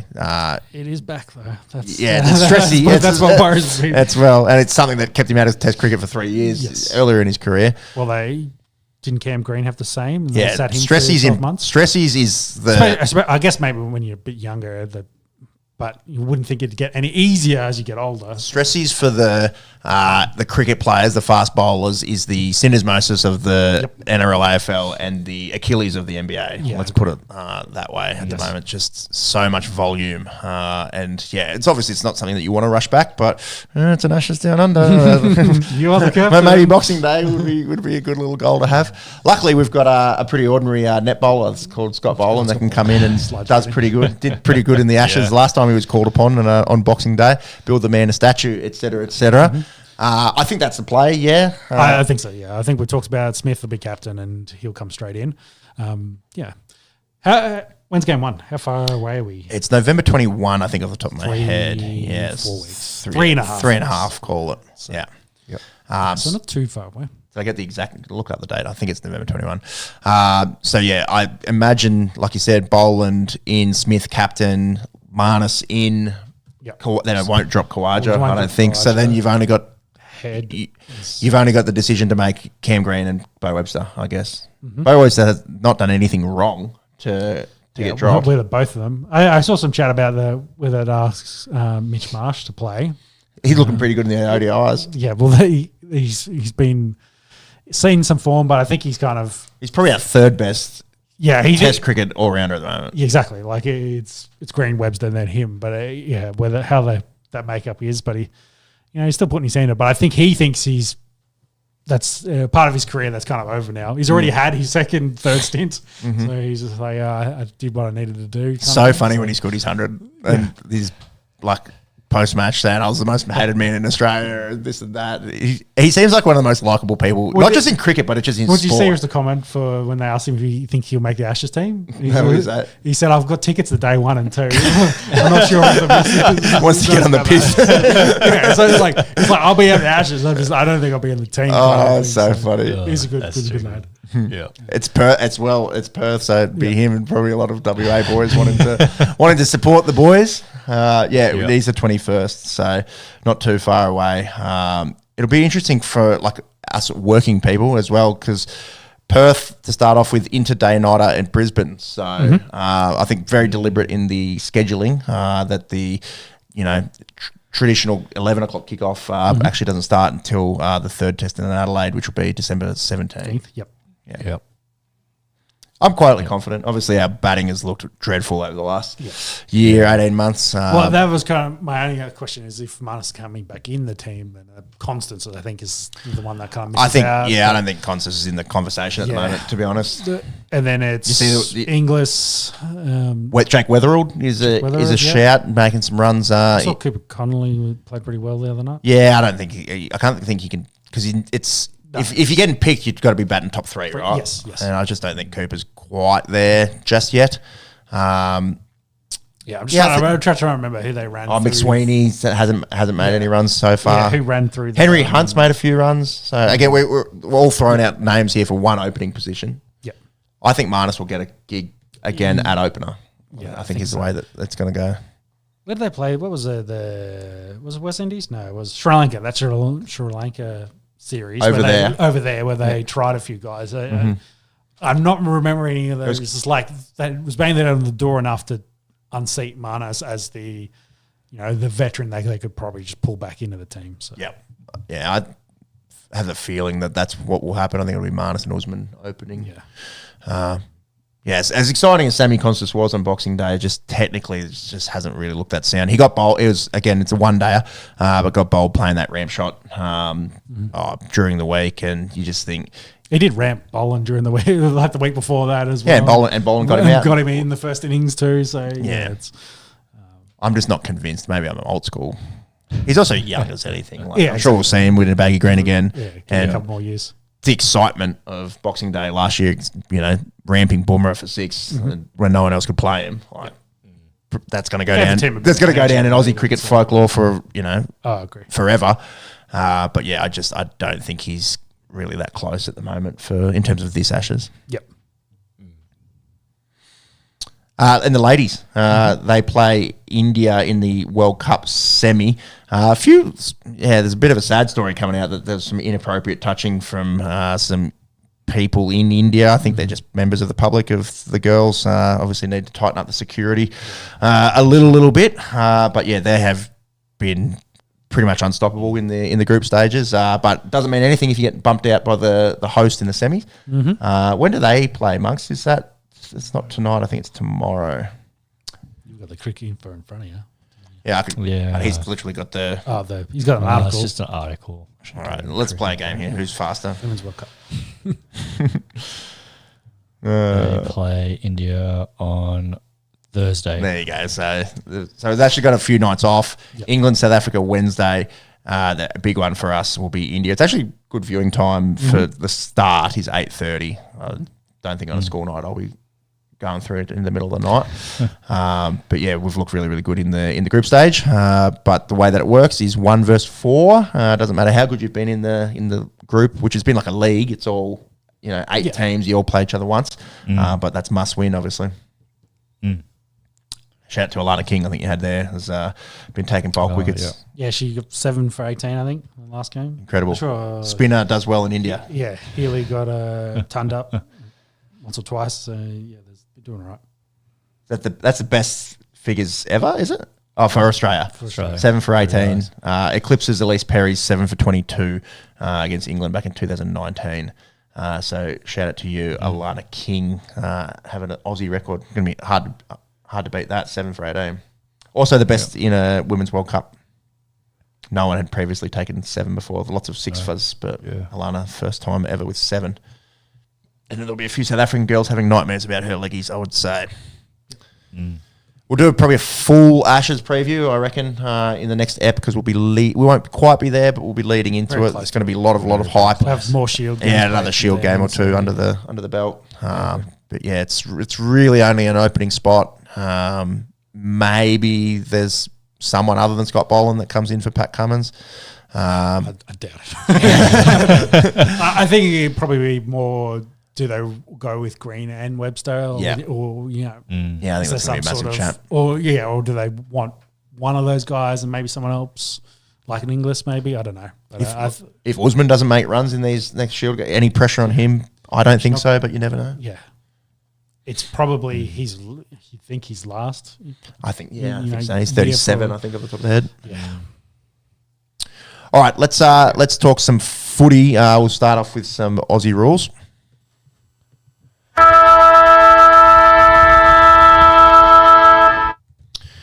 Some massive trade news and one big no trade. So it all happened late. We knew it was going to happen later on Wednesday. I didn't probably think it was going to happen as late as what it did. A minute until it closes. 7:30 is the deadline. I was having dinner at 6 o'clock, chatting with my wife. Oh, yeah, Charlie Curno's still a blue for now. Yada yada, and then everything just started going crazy. Between 6:30 and 7:30. Yeah, I think it was like 7:28. It was official. So they got it over the line there late for a big deal to get Charlie. Didn't hate it up the road to the Swans. Few draft picks. Got something for him. Once a player wants out, I'd much rather be in our shoes than yours, where your captain wants out and you don't get rid of him and. Then it's like, well, can he captain? What do you do now? What's the playing group? We're talking about Zach Merritt. Is he going to hold out or whatever? Yeah. I kind of had prepared myself that was what was going to happen, and I think they got a bit for him. Yeah. Well, we might as well talk about the Zach Merritt no trade because, the best they reported is the Bombers wanted everything and the Hawks. 4 first rounders. Yeah, I got the thing. Yeah, asked for 4 first rounders for the 30-year-old, and the comparison here I got was Lachie Neale at 25 was pick 25, and pick 25 was traded for pick 6, 19, and 55. So 2 first rounders and a second. So not even. Not even. But it's. Yeah. And Lachie Neale's won a couple of Brownlows. Exactly. Not that Zach Merritt's not a good player, but I don't think he's quite Lachie Neale. Yeah, and he's not quite a young fella. That he's on the back end of his career. Yeah, how old is he? I think that's 31. 30? Or going on 31. But yeah, he's in his 30s. Actually, no, he's 29, turning 30. I did see that. But yeah, for a 30-year-old. Turned 30 at the start of the month. There you go. For birthdays. Yeah. For a 30-year-old, like they were asking a lot. But I think the Bombers was just like, if you want him, you're going to have to give us everything. And the Hawks was just like, we don't want to give away everything to make this happen.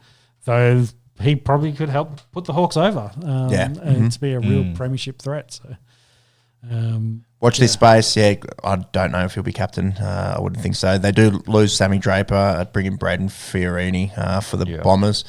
Going back to the Blues, this ESPN article's graded them at B+. So Ainsworth comes in, Florent, Hayward, probably the big names. Some fucking big outs. So Charlie Curnow, Tom De Koning, probably the biggest. Jack Silvani had already gone to St Kilda. But yeah, look, it's always going to be hard when you've got 2 of your best players wanting out and a guy with a pretty important surname at Carlton also wanting out. I think damage control and getting a few picks and some handy, players coming in. I think Carlton's problem over the last few years as well has been a bit too top heavy as well. So, maybe having a bit more of an even spread amongst the 22 and not carrying sort of 6 guys that aren't up to AFL standard is maybe not the worst approach. Yep. You've got a former Coleman medalist in Harry Mackay still there. You're going to have someone to kick the ball to. His kicking has gotten a little bit better, I think, over the last 18 months from the set shots. Look, as much as Charlie Curnow's a really good player, I think the writing was kind of on the wall and kind of made the best out of a bad situation. The rumours were there. He wanted out, so they've made it work. And just be happy it's not Geelong. Mm-hmm. Speaking of Geelong and Brisbane, the fucking rich get richer, don't they? Don't they? So I think we talked about it. Like, we already knew Geelong, Pies. Like that was the destination for everyone. Suns weren't too bad. They've now loaded up again after having a reset year. Let's say. Lions get Oscar Allen. They already had Sam Draper, and the only out is Starcevic. They keep Calamachi, who was by all the reports out the door. Yeah, Archie will probably go during the preseason draft anyway. Like he'll get sorted a deal. He actually probably will make more money out of that because Adelaide will pay him. So he's still probably likely to leave. But they pull in plenty of good talent. Team that probably turning over guys, the Demons, Drucker and Oliver, blowing it up, leaving for them. Yeah, the 2 integral guys in your premiership winning midfield, and this has really been on the cards all season. We spoke in the pre-season about Melbourne culture and everyone writing things about Drucker, kind of like Charlie. There'd been a fair bit of rumours going back to last season as well. And same sort of for Oliver as well. Like he'd been kind of in and out, and the culture team wasn't really happy, and they've basically left Maxi gone down by himself, and they've rolled the team over. But Petrarca, huge in for the Suns, that midfield. I think the Suns, this ESPN article's got them as an A. I think probably going to be the best improvers. You bring Petrarca into, like you said, a midfield that already has the Brownlow medal winner and Noah Anderson. You move out some of your sort of B sort of tier players in Ainsworth, Ferrini, Flanders, and bring in a guy who's an absolute worldly player in Petrarca, and then a guy who's sat out for a year but high ceiling for the former number 1 draft pick, Jamari Ugle-Hagan. And what a better way to try and resurrect your career, to go to a place where you're going to get elite service from your midfield, and you're not going to have to be the number 1 key forward, because you've already got a guy who can kick 60 plus goals in a season, and you're getting defender number 2. So it's going to be hard after having a year off footy, but maybe new colours, new fit for Jamara, and might be able to sort of be resurgent in his career, because he's got all the talent in the world. Yeah, he's just got to have some good coaching and get between the ears right, I think. Yeah, some strong Queensland teams.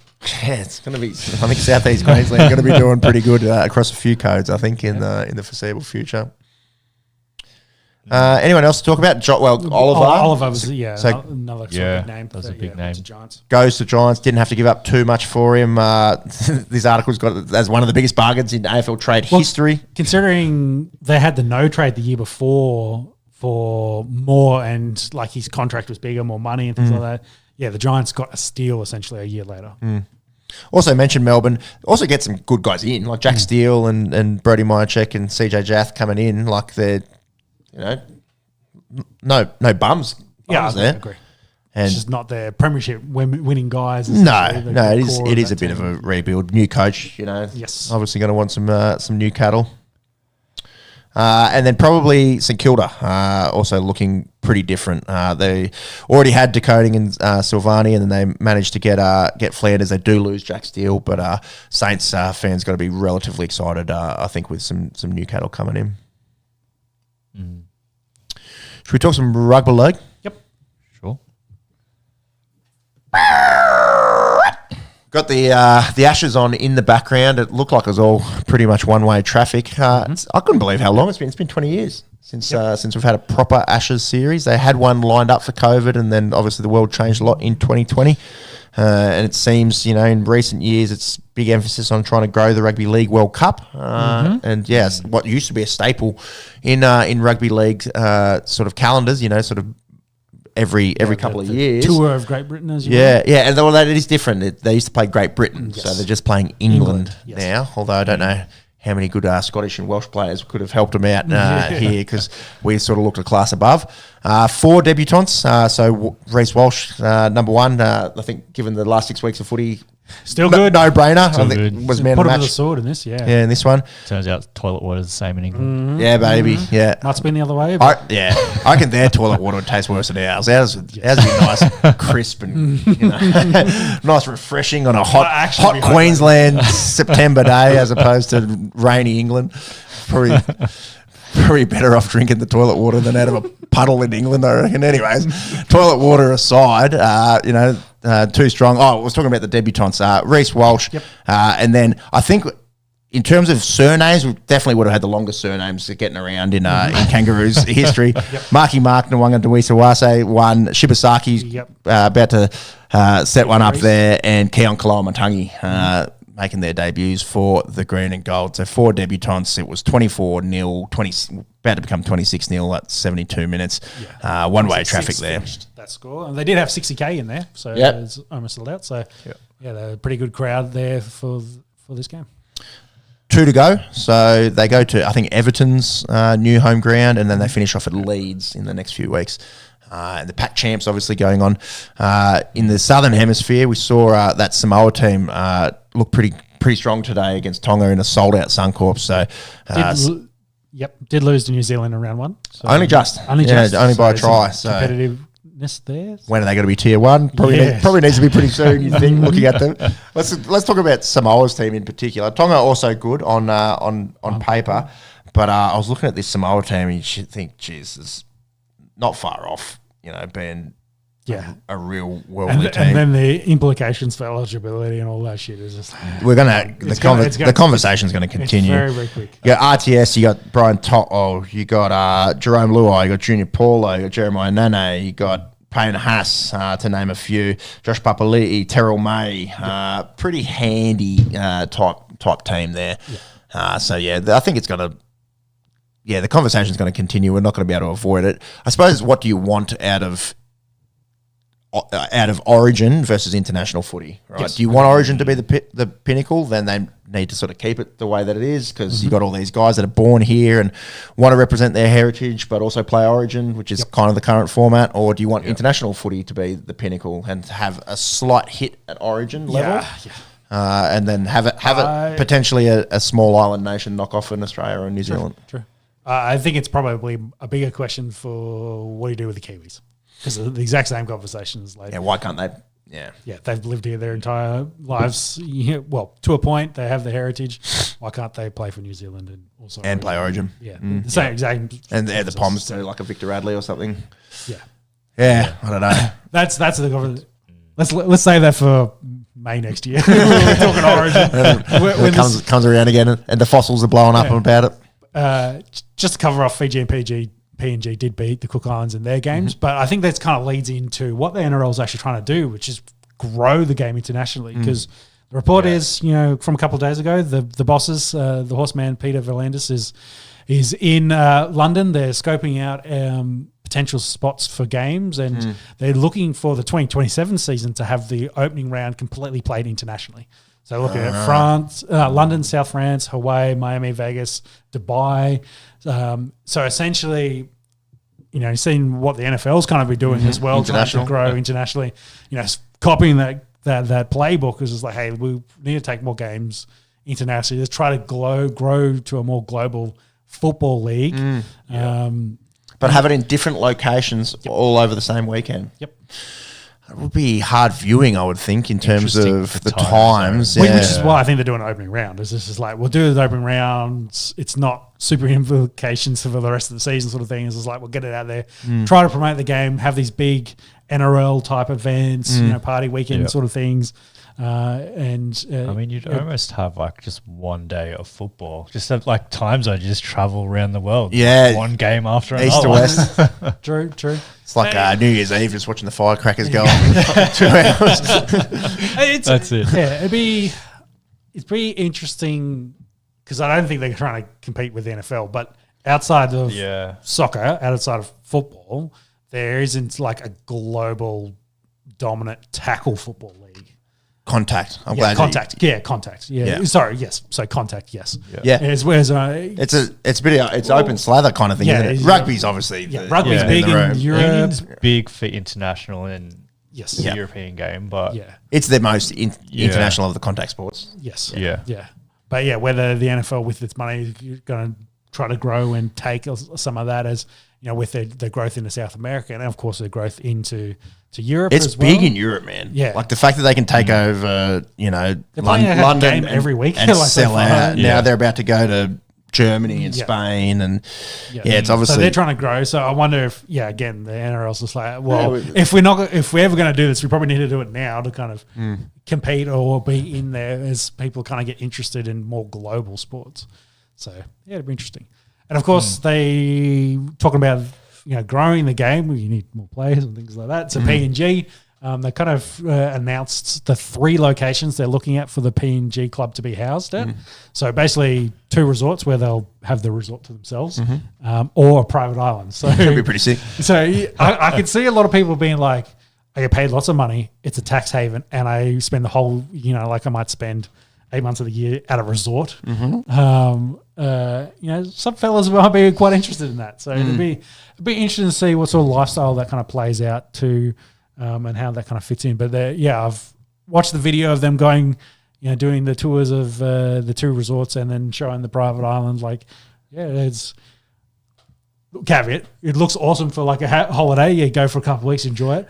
What about signing 3-year contract? Yeah, sign 3 contract and spending 6 to 8 months of a year based there is a different story. But especially whether you're a young fella or whether you've got family. And people do it for the mind, so Yep. when I do it, play footy. Yeah, and that's if you're going to get some tax-free money, there's got to be some incentives. It's worth noting, it's old news, but it hasn't happened since the last podcast. They have announced that they're going to be the Chiefs, the PNG Chiefs.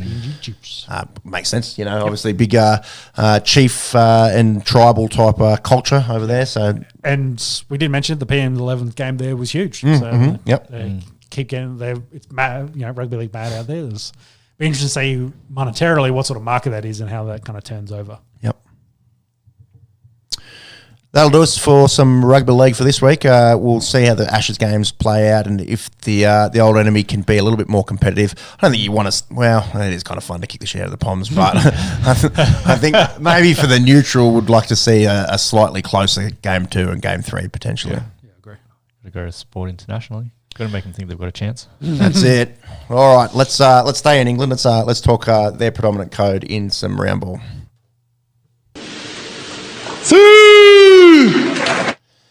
Mate, pour one out for Ange. He only lasted 39 days at Not Forest. Potentially a little sort of argy-bargy, and he was gone. It sounded like, what's the owner's name? The story I saw of him and the owner throwing hands and things like that afterwards, whether it's true or not. But I haven't seen any footage, but I've definitely read some articles that it got quite heated. Yes. I think from day dot, it was just a difference of culture that they wanted to implement. Yeah, so, but their mind, obviously, the mind was already made up. Like because they lost to Chelsea, and it was announced straight away. Yeah. So something had happened in the lead up to that. I think, maybe it wasn't strictly whether football they're fighting in the related. sheds or not after that Chelsea game. But it's. I'll back Ange, $1.50 favourite. Where's he going to go next? This is what we're talking about 2 months ago. Where's Ange going to go? Yeah. Funny. Yeah, I think he's still a good enough coach to get jobs somewhere. But surely, maybe it's take a breather from the EPL. What does he? What does he want to do? It's go probably somewhere else. Probably hasn't been great for the blood pressure the last 6 to 9 months for him. Get some runs on the board for the resume, and then try again. Not the shortest in EPL history. Second shortest. Sam Allardyce at Leeds, 4 games, lasted 30 days, cutthroat, 1 point. It's crazy. That list there is pretty extensive for guys getting sacked under 3 months. 1, 2, 3, 4, 5, 6, 7, 8 guys who have lasted less than 95 days. No wins for him, yeah? It was just the draw? Just one draw. Yep. Yeah, that's unfortunate. One draw. Have they won since they sacked him? Yeah, they've only played 1 game, so did they win last week? I don't think they did. Yeah. Or overnight. Did they play overnight? Get the table there, Jimmy. No, they play Bournemouth tomorrow. And no. So they haven't played since that loss. So it was interesting to see how they go against Bournemouth tomorrow. Marks, can you bring up the table there? Your Reds, Liverpool. 4 in a row they've lost. Crazy, yeah. So 3 in the league, and after we were saying after the first month, we're literally like give him the trophy over now. Give that man the $10,000. It was the season was over. Man had been hit by football. Thanks for the curse. Yeah, they're now down to they're 6th. Crazy. Sunderland 2nd. What is going on? United's 4th. yeah. United's good. Check that out. After beating Liverpool last week, and had a win. Yeah. Look at that. You don't see that 4 out of 5, and they play the hapless Not Forest next week as well. Yeah. Crazy. Arsenal at the top, 19 points, and looking good at the right time. Sunderland, insane, 17 points. Do have that extra game, so they're a game ahead of both Arsenal and Man City. What did you want for Sunderland? I'm just going to pull down who they'd played. Lost to United, but they've beaten Chelsea, they've beaten Wolves, they've beaten Not Forest recently. Not bad. City in 3rd, 16 points. United 4th, 16 points. Bournemouth 5th, have a game in hand, 15. Liverpool slide down to 6. They're 4 in a row in the league, plus they lost that Galatasaray game. So I think they've lost 5 in a row games total. Crazy with that team. Reading their press too much, I think. Goes to show, like you can maybe if it ain't broke, don't fix it, kind of thing. Like they spend all this money, bringing all this talent, and they've got they haven't scored yet either. Too many chefs in the kitchen. Crazy. Chelsea 8 on 14 points. Palace 9th. Brentford 10. Logjam through here. Newcastle, Villa, Brighton, Everton, Leeds.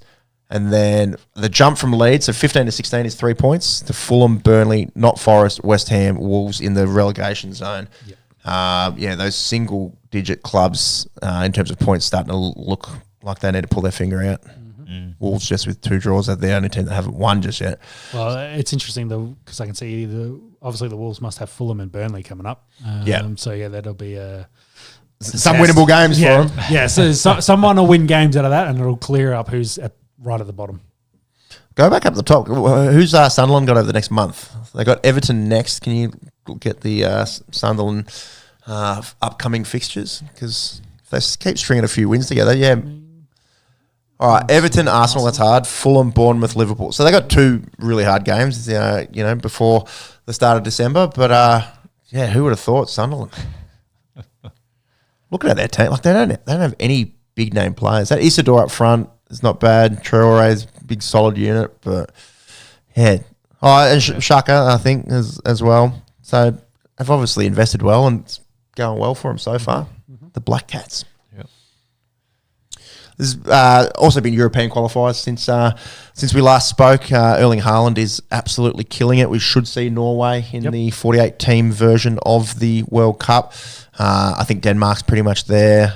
Italy's struggling a little bit, so it'd be a very Italian thing to do to miss a 48-team World Cup. Well, didn't they miss last World Cup? Yeah. They can't miss another one. With 48 teams, man, it'll be bad. Another one. It's pretty cutthroat. Look at goal scorers. Haaland 12. The next is Memphis at 7, which is crazy. So win your group you're in here. You finish second, you got to go the hard way. So maybe just go through the current leaders of each group. England's pretty much home, I think, as well. Start at A. Come on. No, we've gone too far. No. There we go. All right. Germany's actually, they've had a loss, but they're in a weird form. They should be fine. Keep going back down there. Switzerland also should be fine. Kosovo.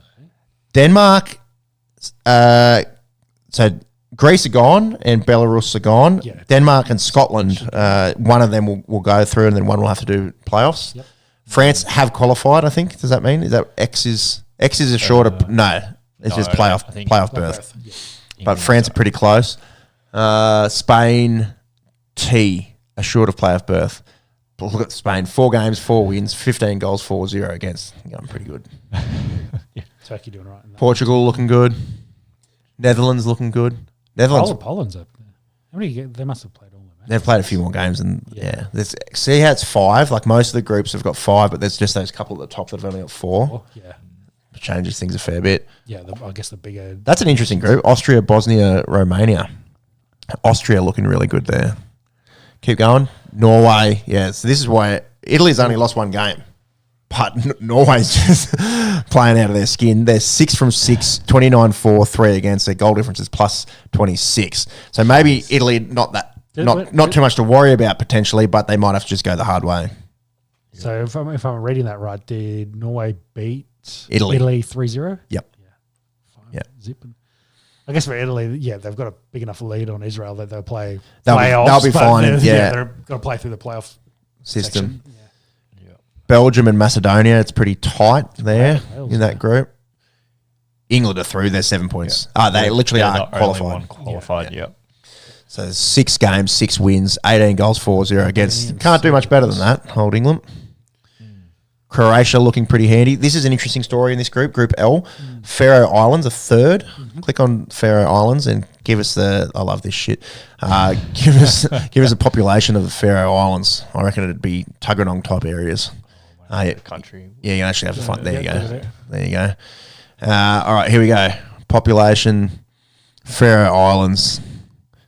Yeah, keep scrolling. It's less than Tuggeranong, 54,000. 54,000. I don't think they're going to make the World Cup, but I think they're going to be in that playoff section, which is crazy to think about. There was, I think it's happened since we last spoke, Cabo Verde made the World Cup. So we're going to see some strange countries in a 48-team World Cup. Uzbekistan and Jordan had already come through in Asia. But yeah, congrats to Cabo Verde, little island nation off the west coast of Africa. And is that it? And Croatia are leading that group. So can you go down? It should have the whole list of all the playoff teams as well at somewhere down here. So hard to read in Europe. Keep going. Yeah, so England, officially the only team that's qualified. And then there should... I think if you go back to the second round, you just got to read that table, this one, with the thingies. Oh, it's hard to read. Yeah, with the colours. That's for the Nations League. That's kind of slightly different. Oh, okay. There should be, if you click on that second round, we got nothing at the moment. Yeah. Anyways, watch your space. Watch your space. There's going to be some teams that are going to do it the hard way. England, the only team that officially in from Europe. Spain looking fine. Say again? Is that all March based on the dates I'm seeing? Yeah, it goes pretty crazy. Like considering the Socceroos have been qualified for 4 months. Yeah. And this is really only starting to heat up. It also shows how much football they play in Europe. Yep. You know, we've had these like friendlies and mad that we get to go play Canada and US and some teams in friendlies, but also doesn't mean a whole lot. Whereas, every game counts when you're playing in Europe. Yep. Yeah, I agree. All right, let's run it into the final round.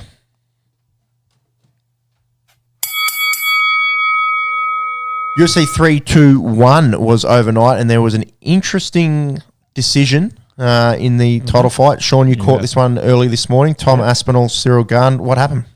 A very bad eye poke, accidental. Basically, Gane gets both Tom's eyes. He's, I guess his left jab, his index finger goes in his left eye and knuckle deep, and then his middle finger in his right eye kind of scrapes down, and it's the right eye that gives him the most difficulty. I think, unfortunately for Tom, the visuals just, the optics of it all just wasn't great. Like it didn't look like there was much in it? Is that what you're saying? No, I think it's a bad eye poke. Oh, you did think it was a bad eye poke, but he's potentially losing this round. He's a bit bloodied. Essentially, he quits. They have the hot ref on the hot mic on the doctor. He comes in and says, "I've looked at the globe. The globe looks fine. I'm happy for it to continue." So they've said that. You can hear that. You can hear him say that. Yeah. So, but he doesn't know how Tom feels and what Tom's seeing. He's just like, from what I can see physically, it's fine. You get all that. Then you get Dana's comments afterwards. What did the boss man say? Like we're gonna have to rematch it. I can't remember his exact quote, but he wasn't happy with Tom essentially, and where the heavyweight division's been in, and we've waited so long, and this is kind of, for Aspinall, he needed to not unify, but we're trying to elevate this division because it's been, I think it's been 450 something days, 54 days I think it was, since the Jones Miocic? Yeah, since the Jones fight, since they're trying to work out and get the heavyweight division going again. It just didn't look great. He got booed a lot, of course, but it's not a great eye poke. Like, I can't doubt that. But unfortunately for him in the heavyweight division, where the whole optics of the timeline, where it all is, it just ended up being not great. And I don't want to say that the UFC will move on quite quickly. I think they'll do the rematch. I think Dana's not real happy with the fact they got to do the rematch. Did you find a quote there, Jimmy, at all? Still reading through it. But straight after that, you get Pereira tweeting, saying like, hey, let's make the heavyweight division great again at John Jones. And John Jones says, I'd love to do that for that fight at the White House and, at heavyweight. So, those two are like, forget these guys, let's move on. Do us and arm. But we talked the last part about how potentially that the legacy side of that fight is really important.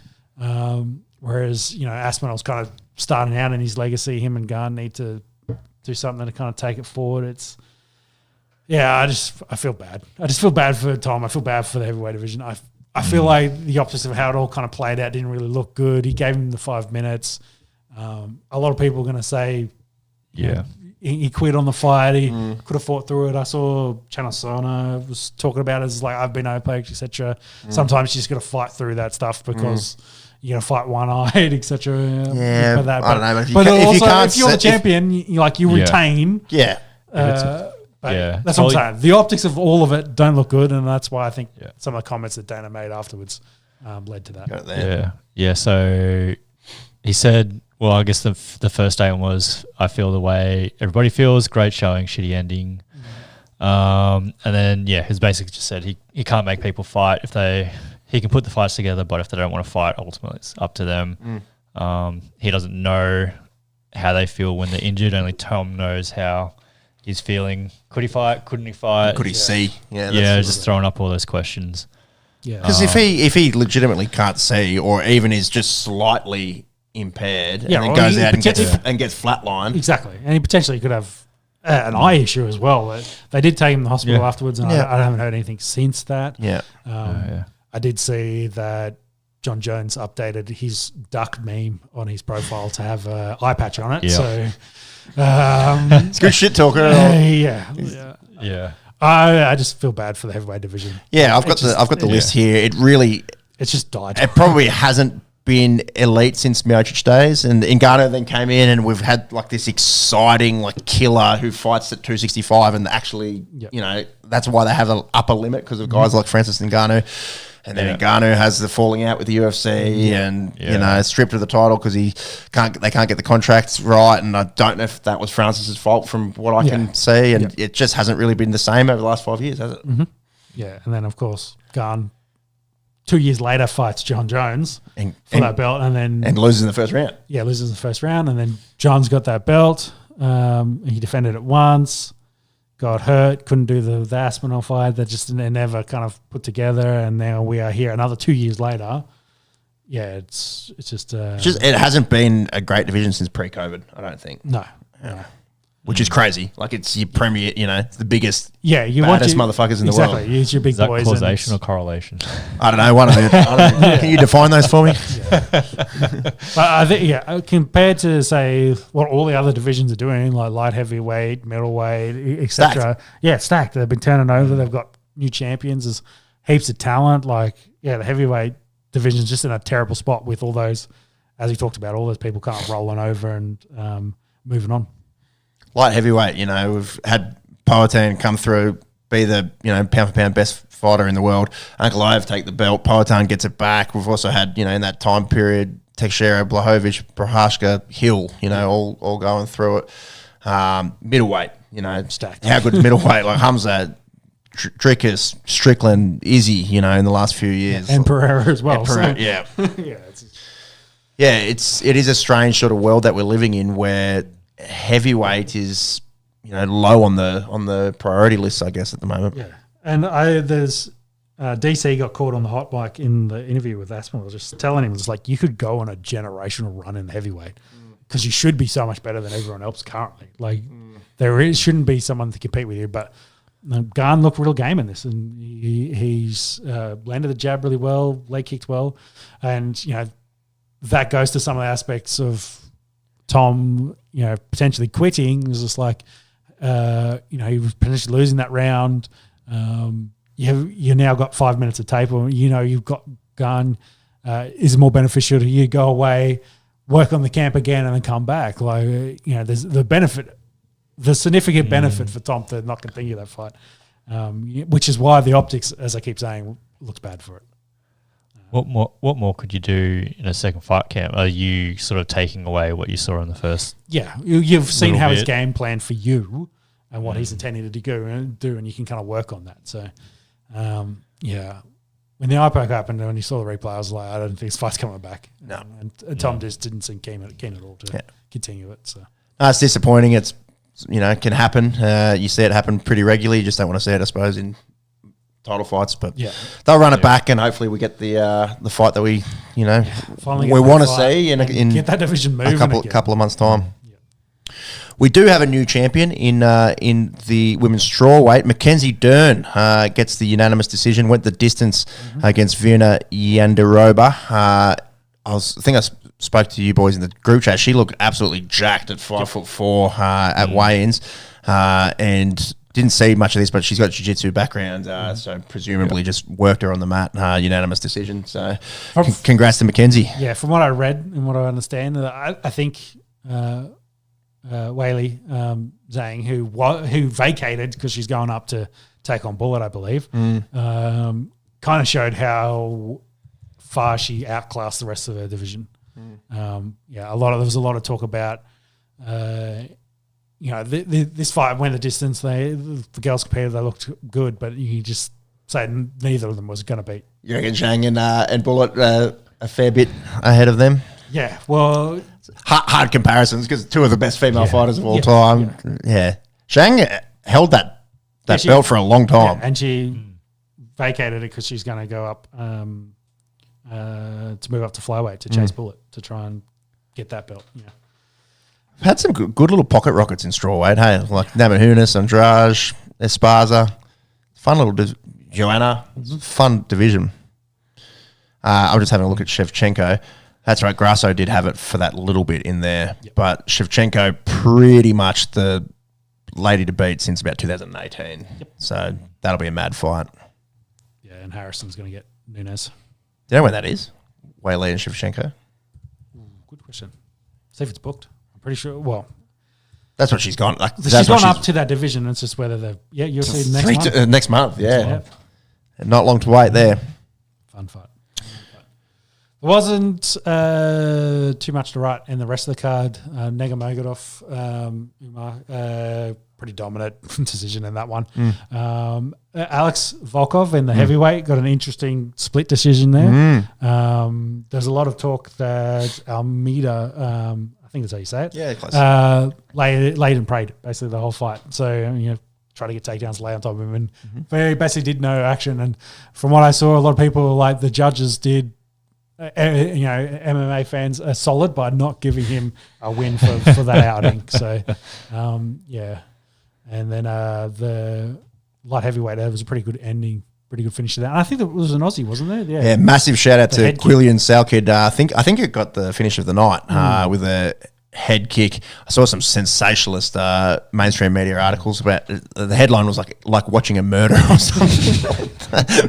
They like to chuck a bit of mayo on there for anything that's combat sport. But yeah, check that out if you haven't seen his head kick. It was straight contact, and that was all she wrote. The memes I saw was like he took a dive and the bloke in a head kick. He took a dive. He's gambling, so going back to NBA. It was Terry Rozier that got a head kick by him. Performance of the night. Split it 50,000 for him. Hopefully he might get a ranking one day. Hold Quillian. Let's keep an eye on him. He needs a Wikipedia first. Yeah, can't even click on him. To cover off the boxing, we did have a World Championship fight today. Joseph Parker unfortunately lost to Wardley. Wardley got the stoppage in the 11th round after Parker. I think he dominated the fight. A lot of controversy on early stoppage, awful stoppage in this. From what I understand, Parker got pieced up in this round and the previous round, and the ref was, trying to protect the brain cells essentially to call it off. But a lot of people also saying like it didn't go down. There was no knockdowns at all in this fight. It's a championship fight. You let him see it out. If he wants to continue fighting in his corner, send him back out there.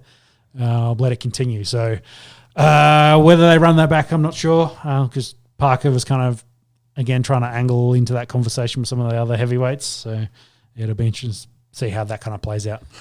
Unfortunately there for the Kiwi. The polar opposite of the UFC, where the heavyweight's the hottest card in boxing as well, because there's a guy called Alexander Usyk who's throwing his hat in the GOAT chat. Yeah, well, going back to Max's question about causation and that, is the UFC's downturn on the heavyweights and the boxing's pick up on heavyweights.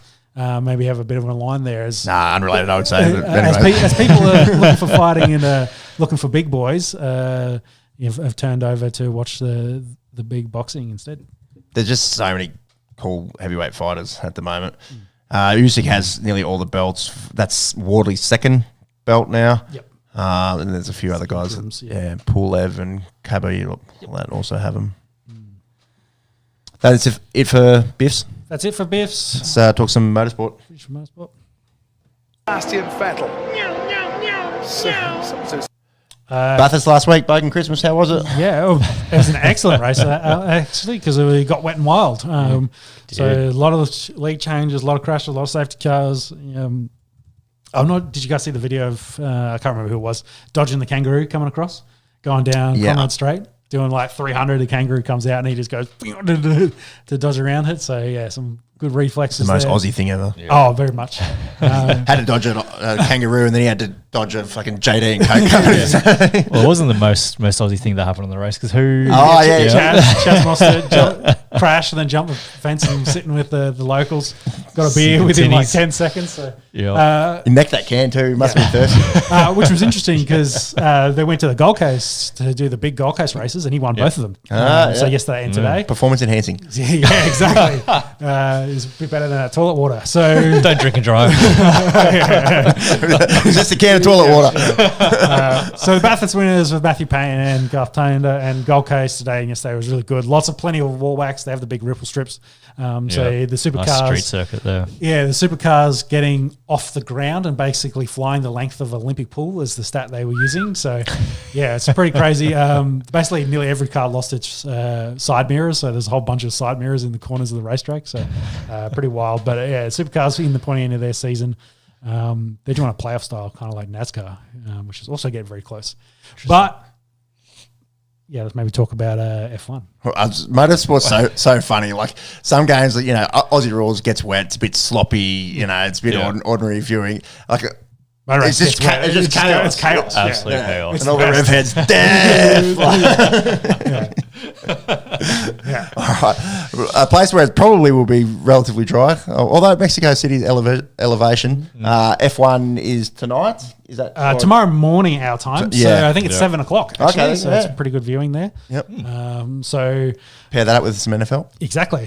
Going back to last race in Austin, that was won by Max. Lando was second. Oscar finished fifth. Max closes to within 40 points overall. Only winner from these three. Don't remember what that note was from. 4?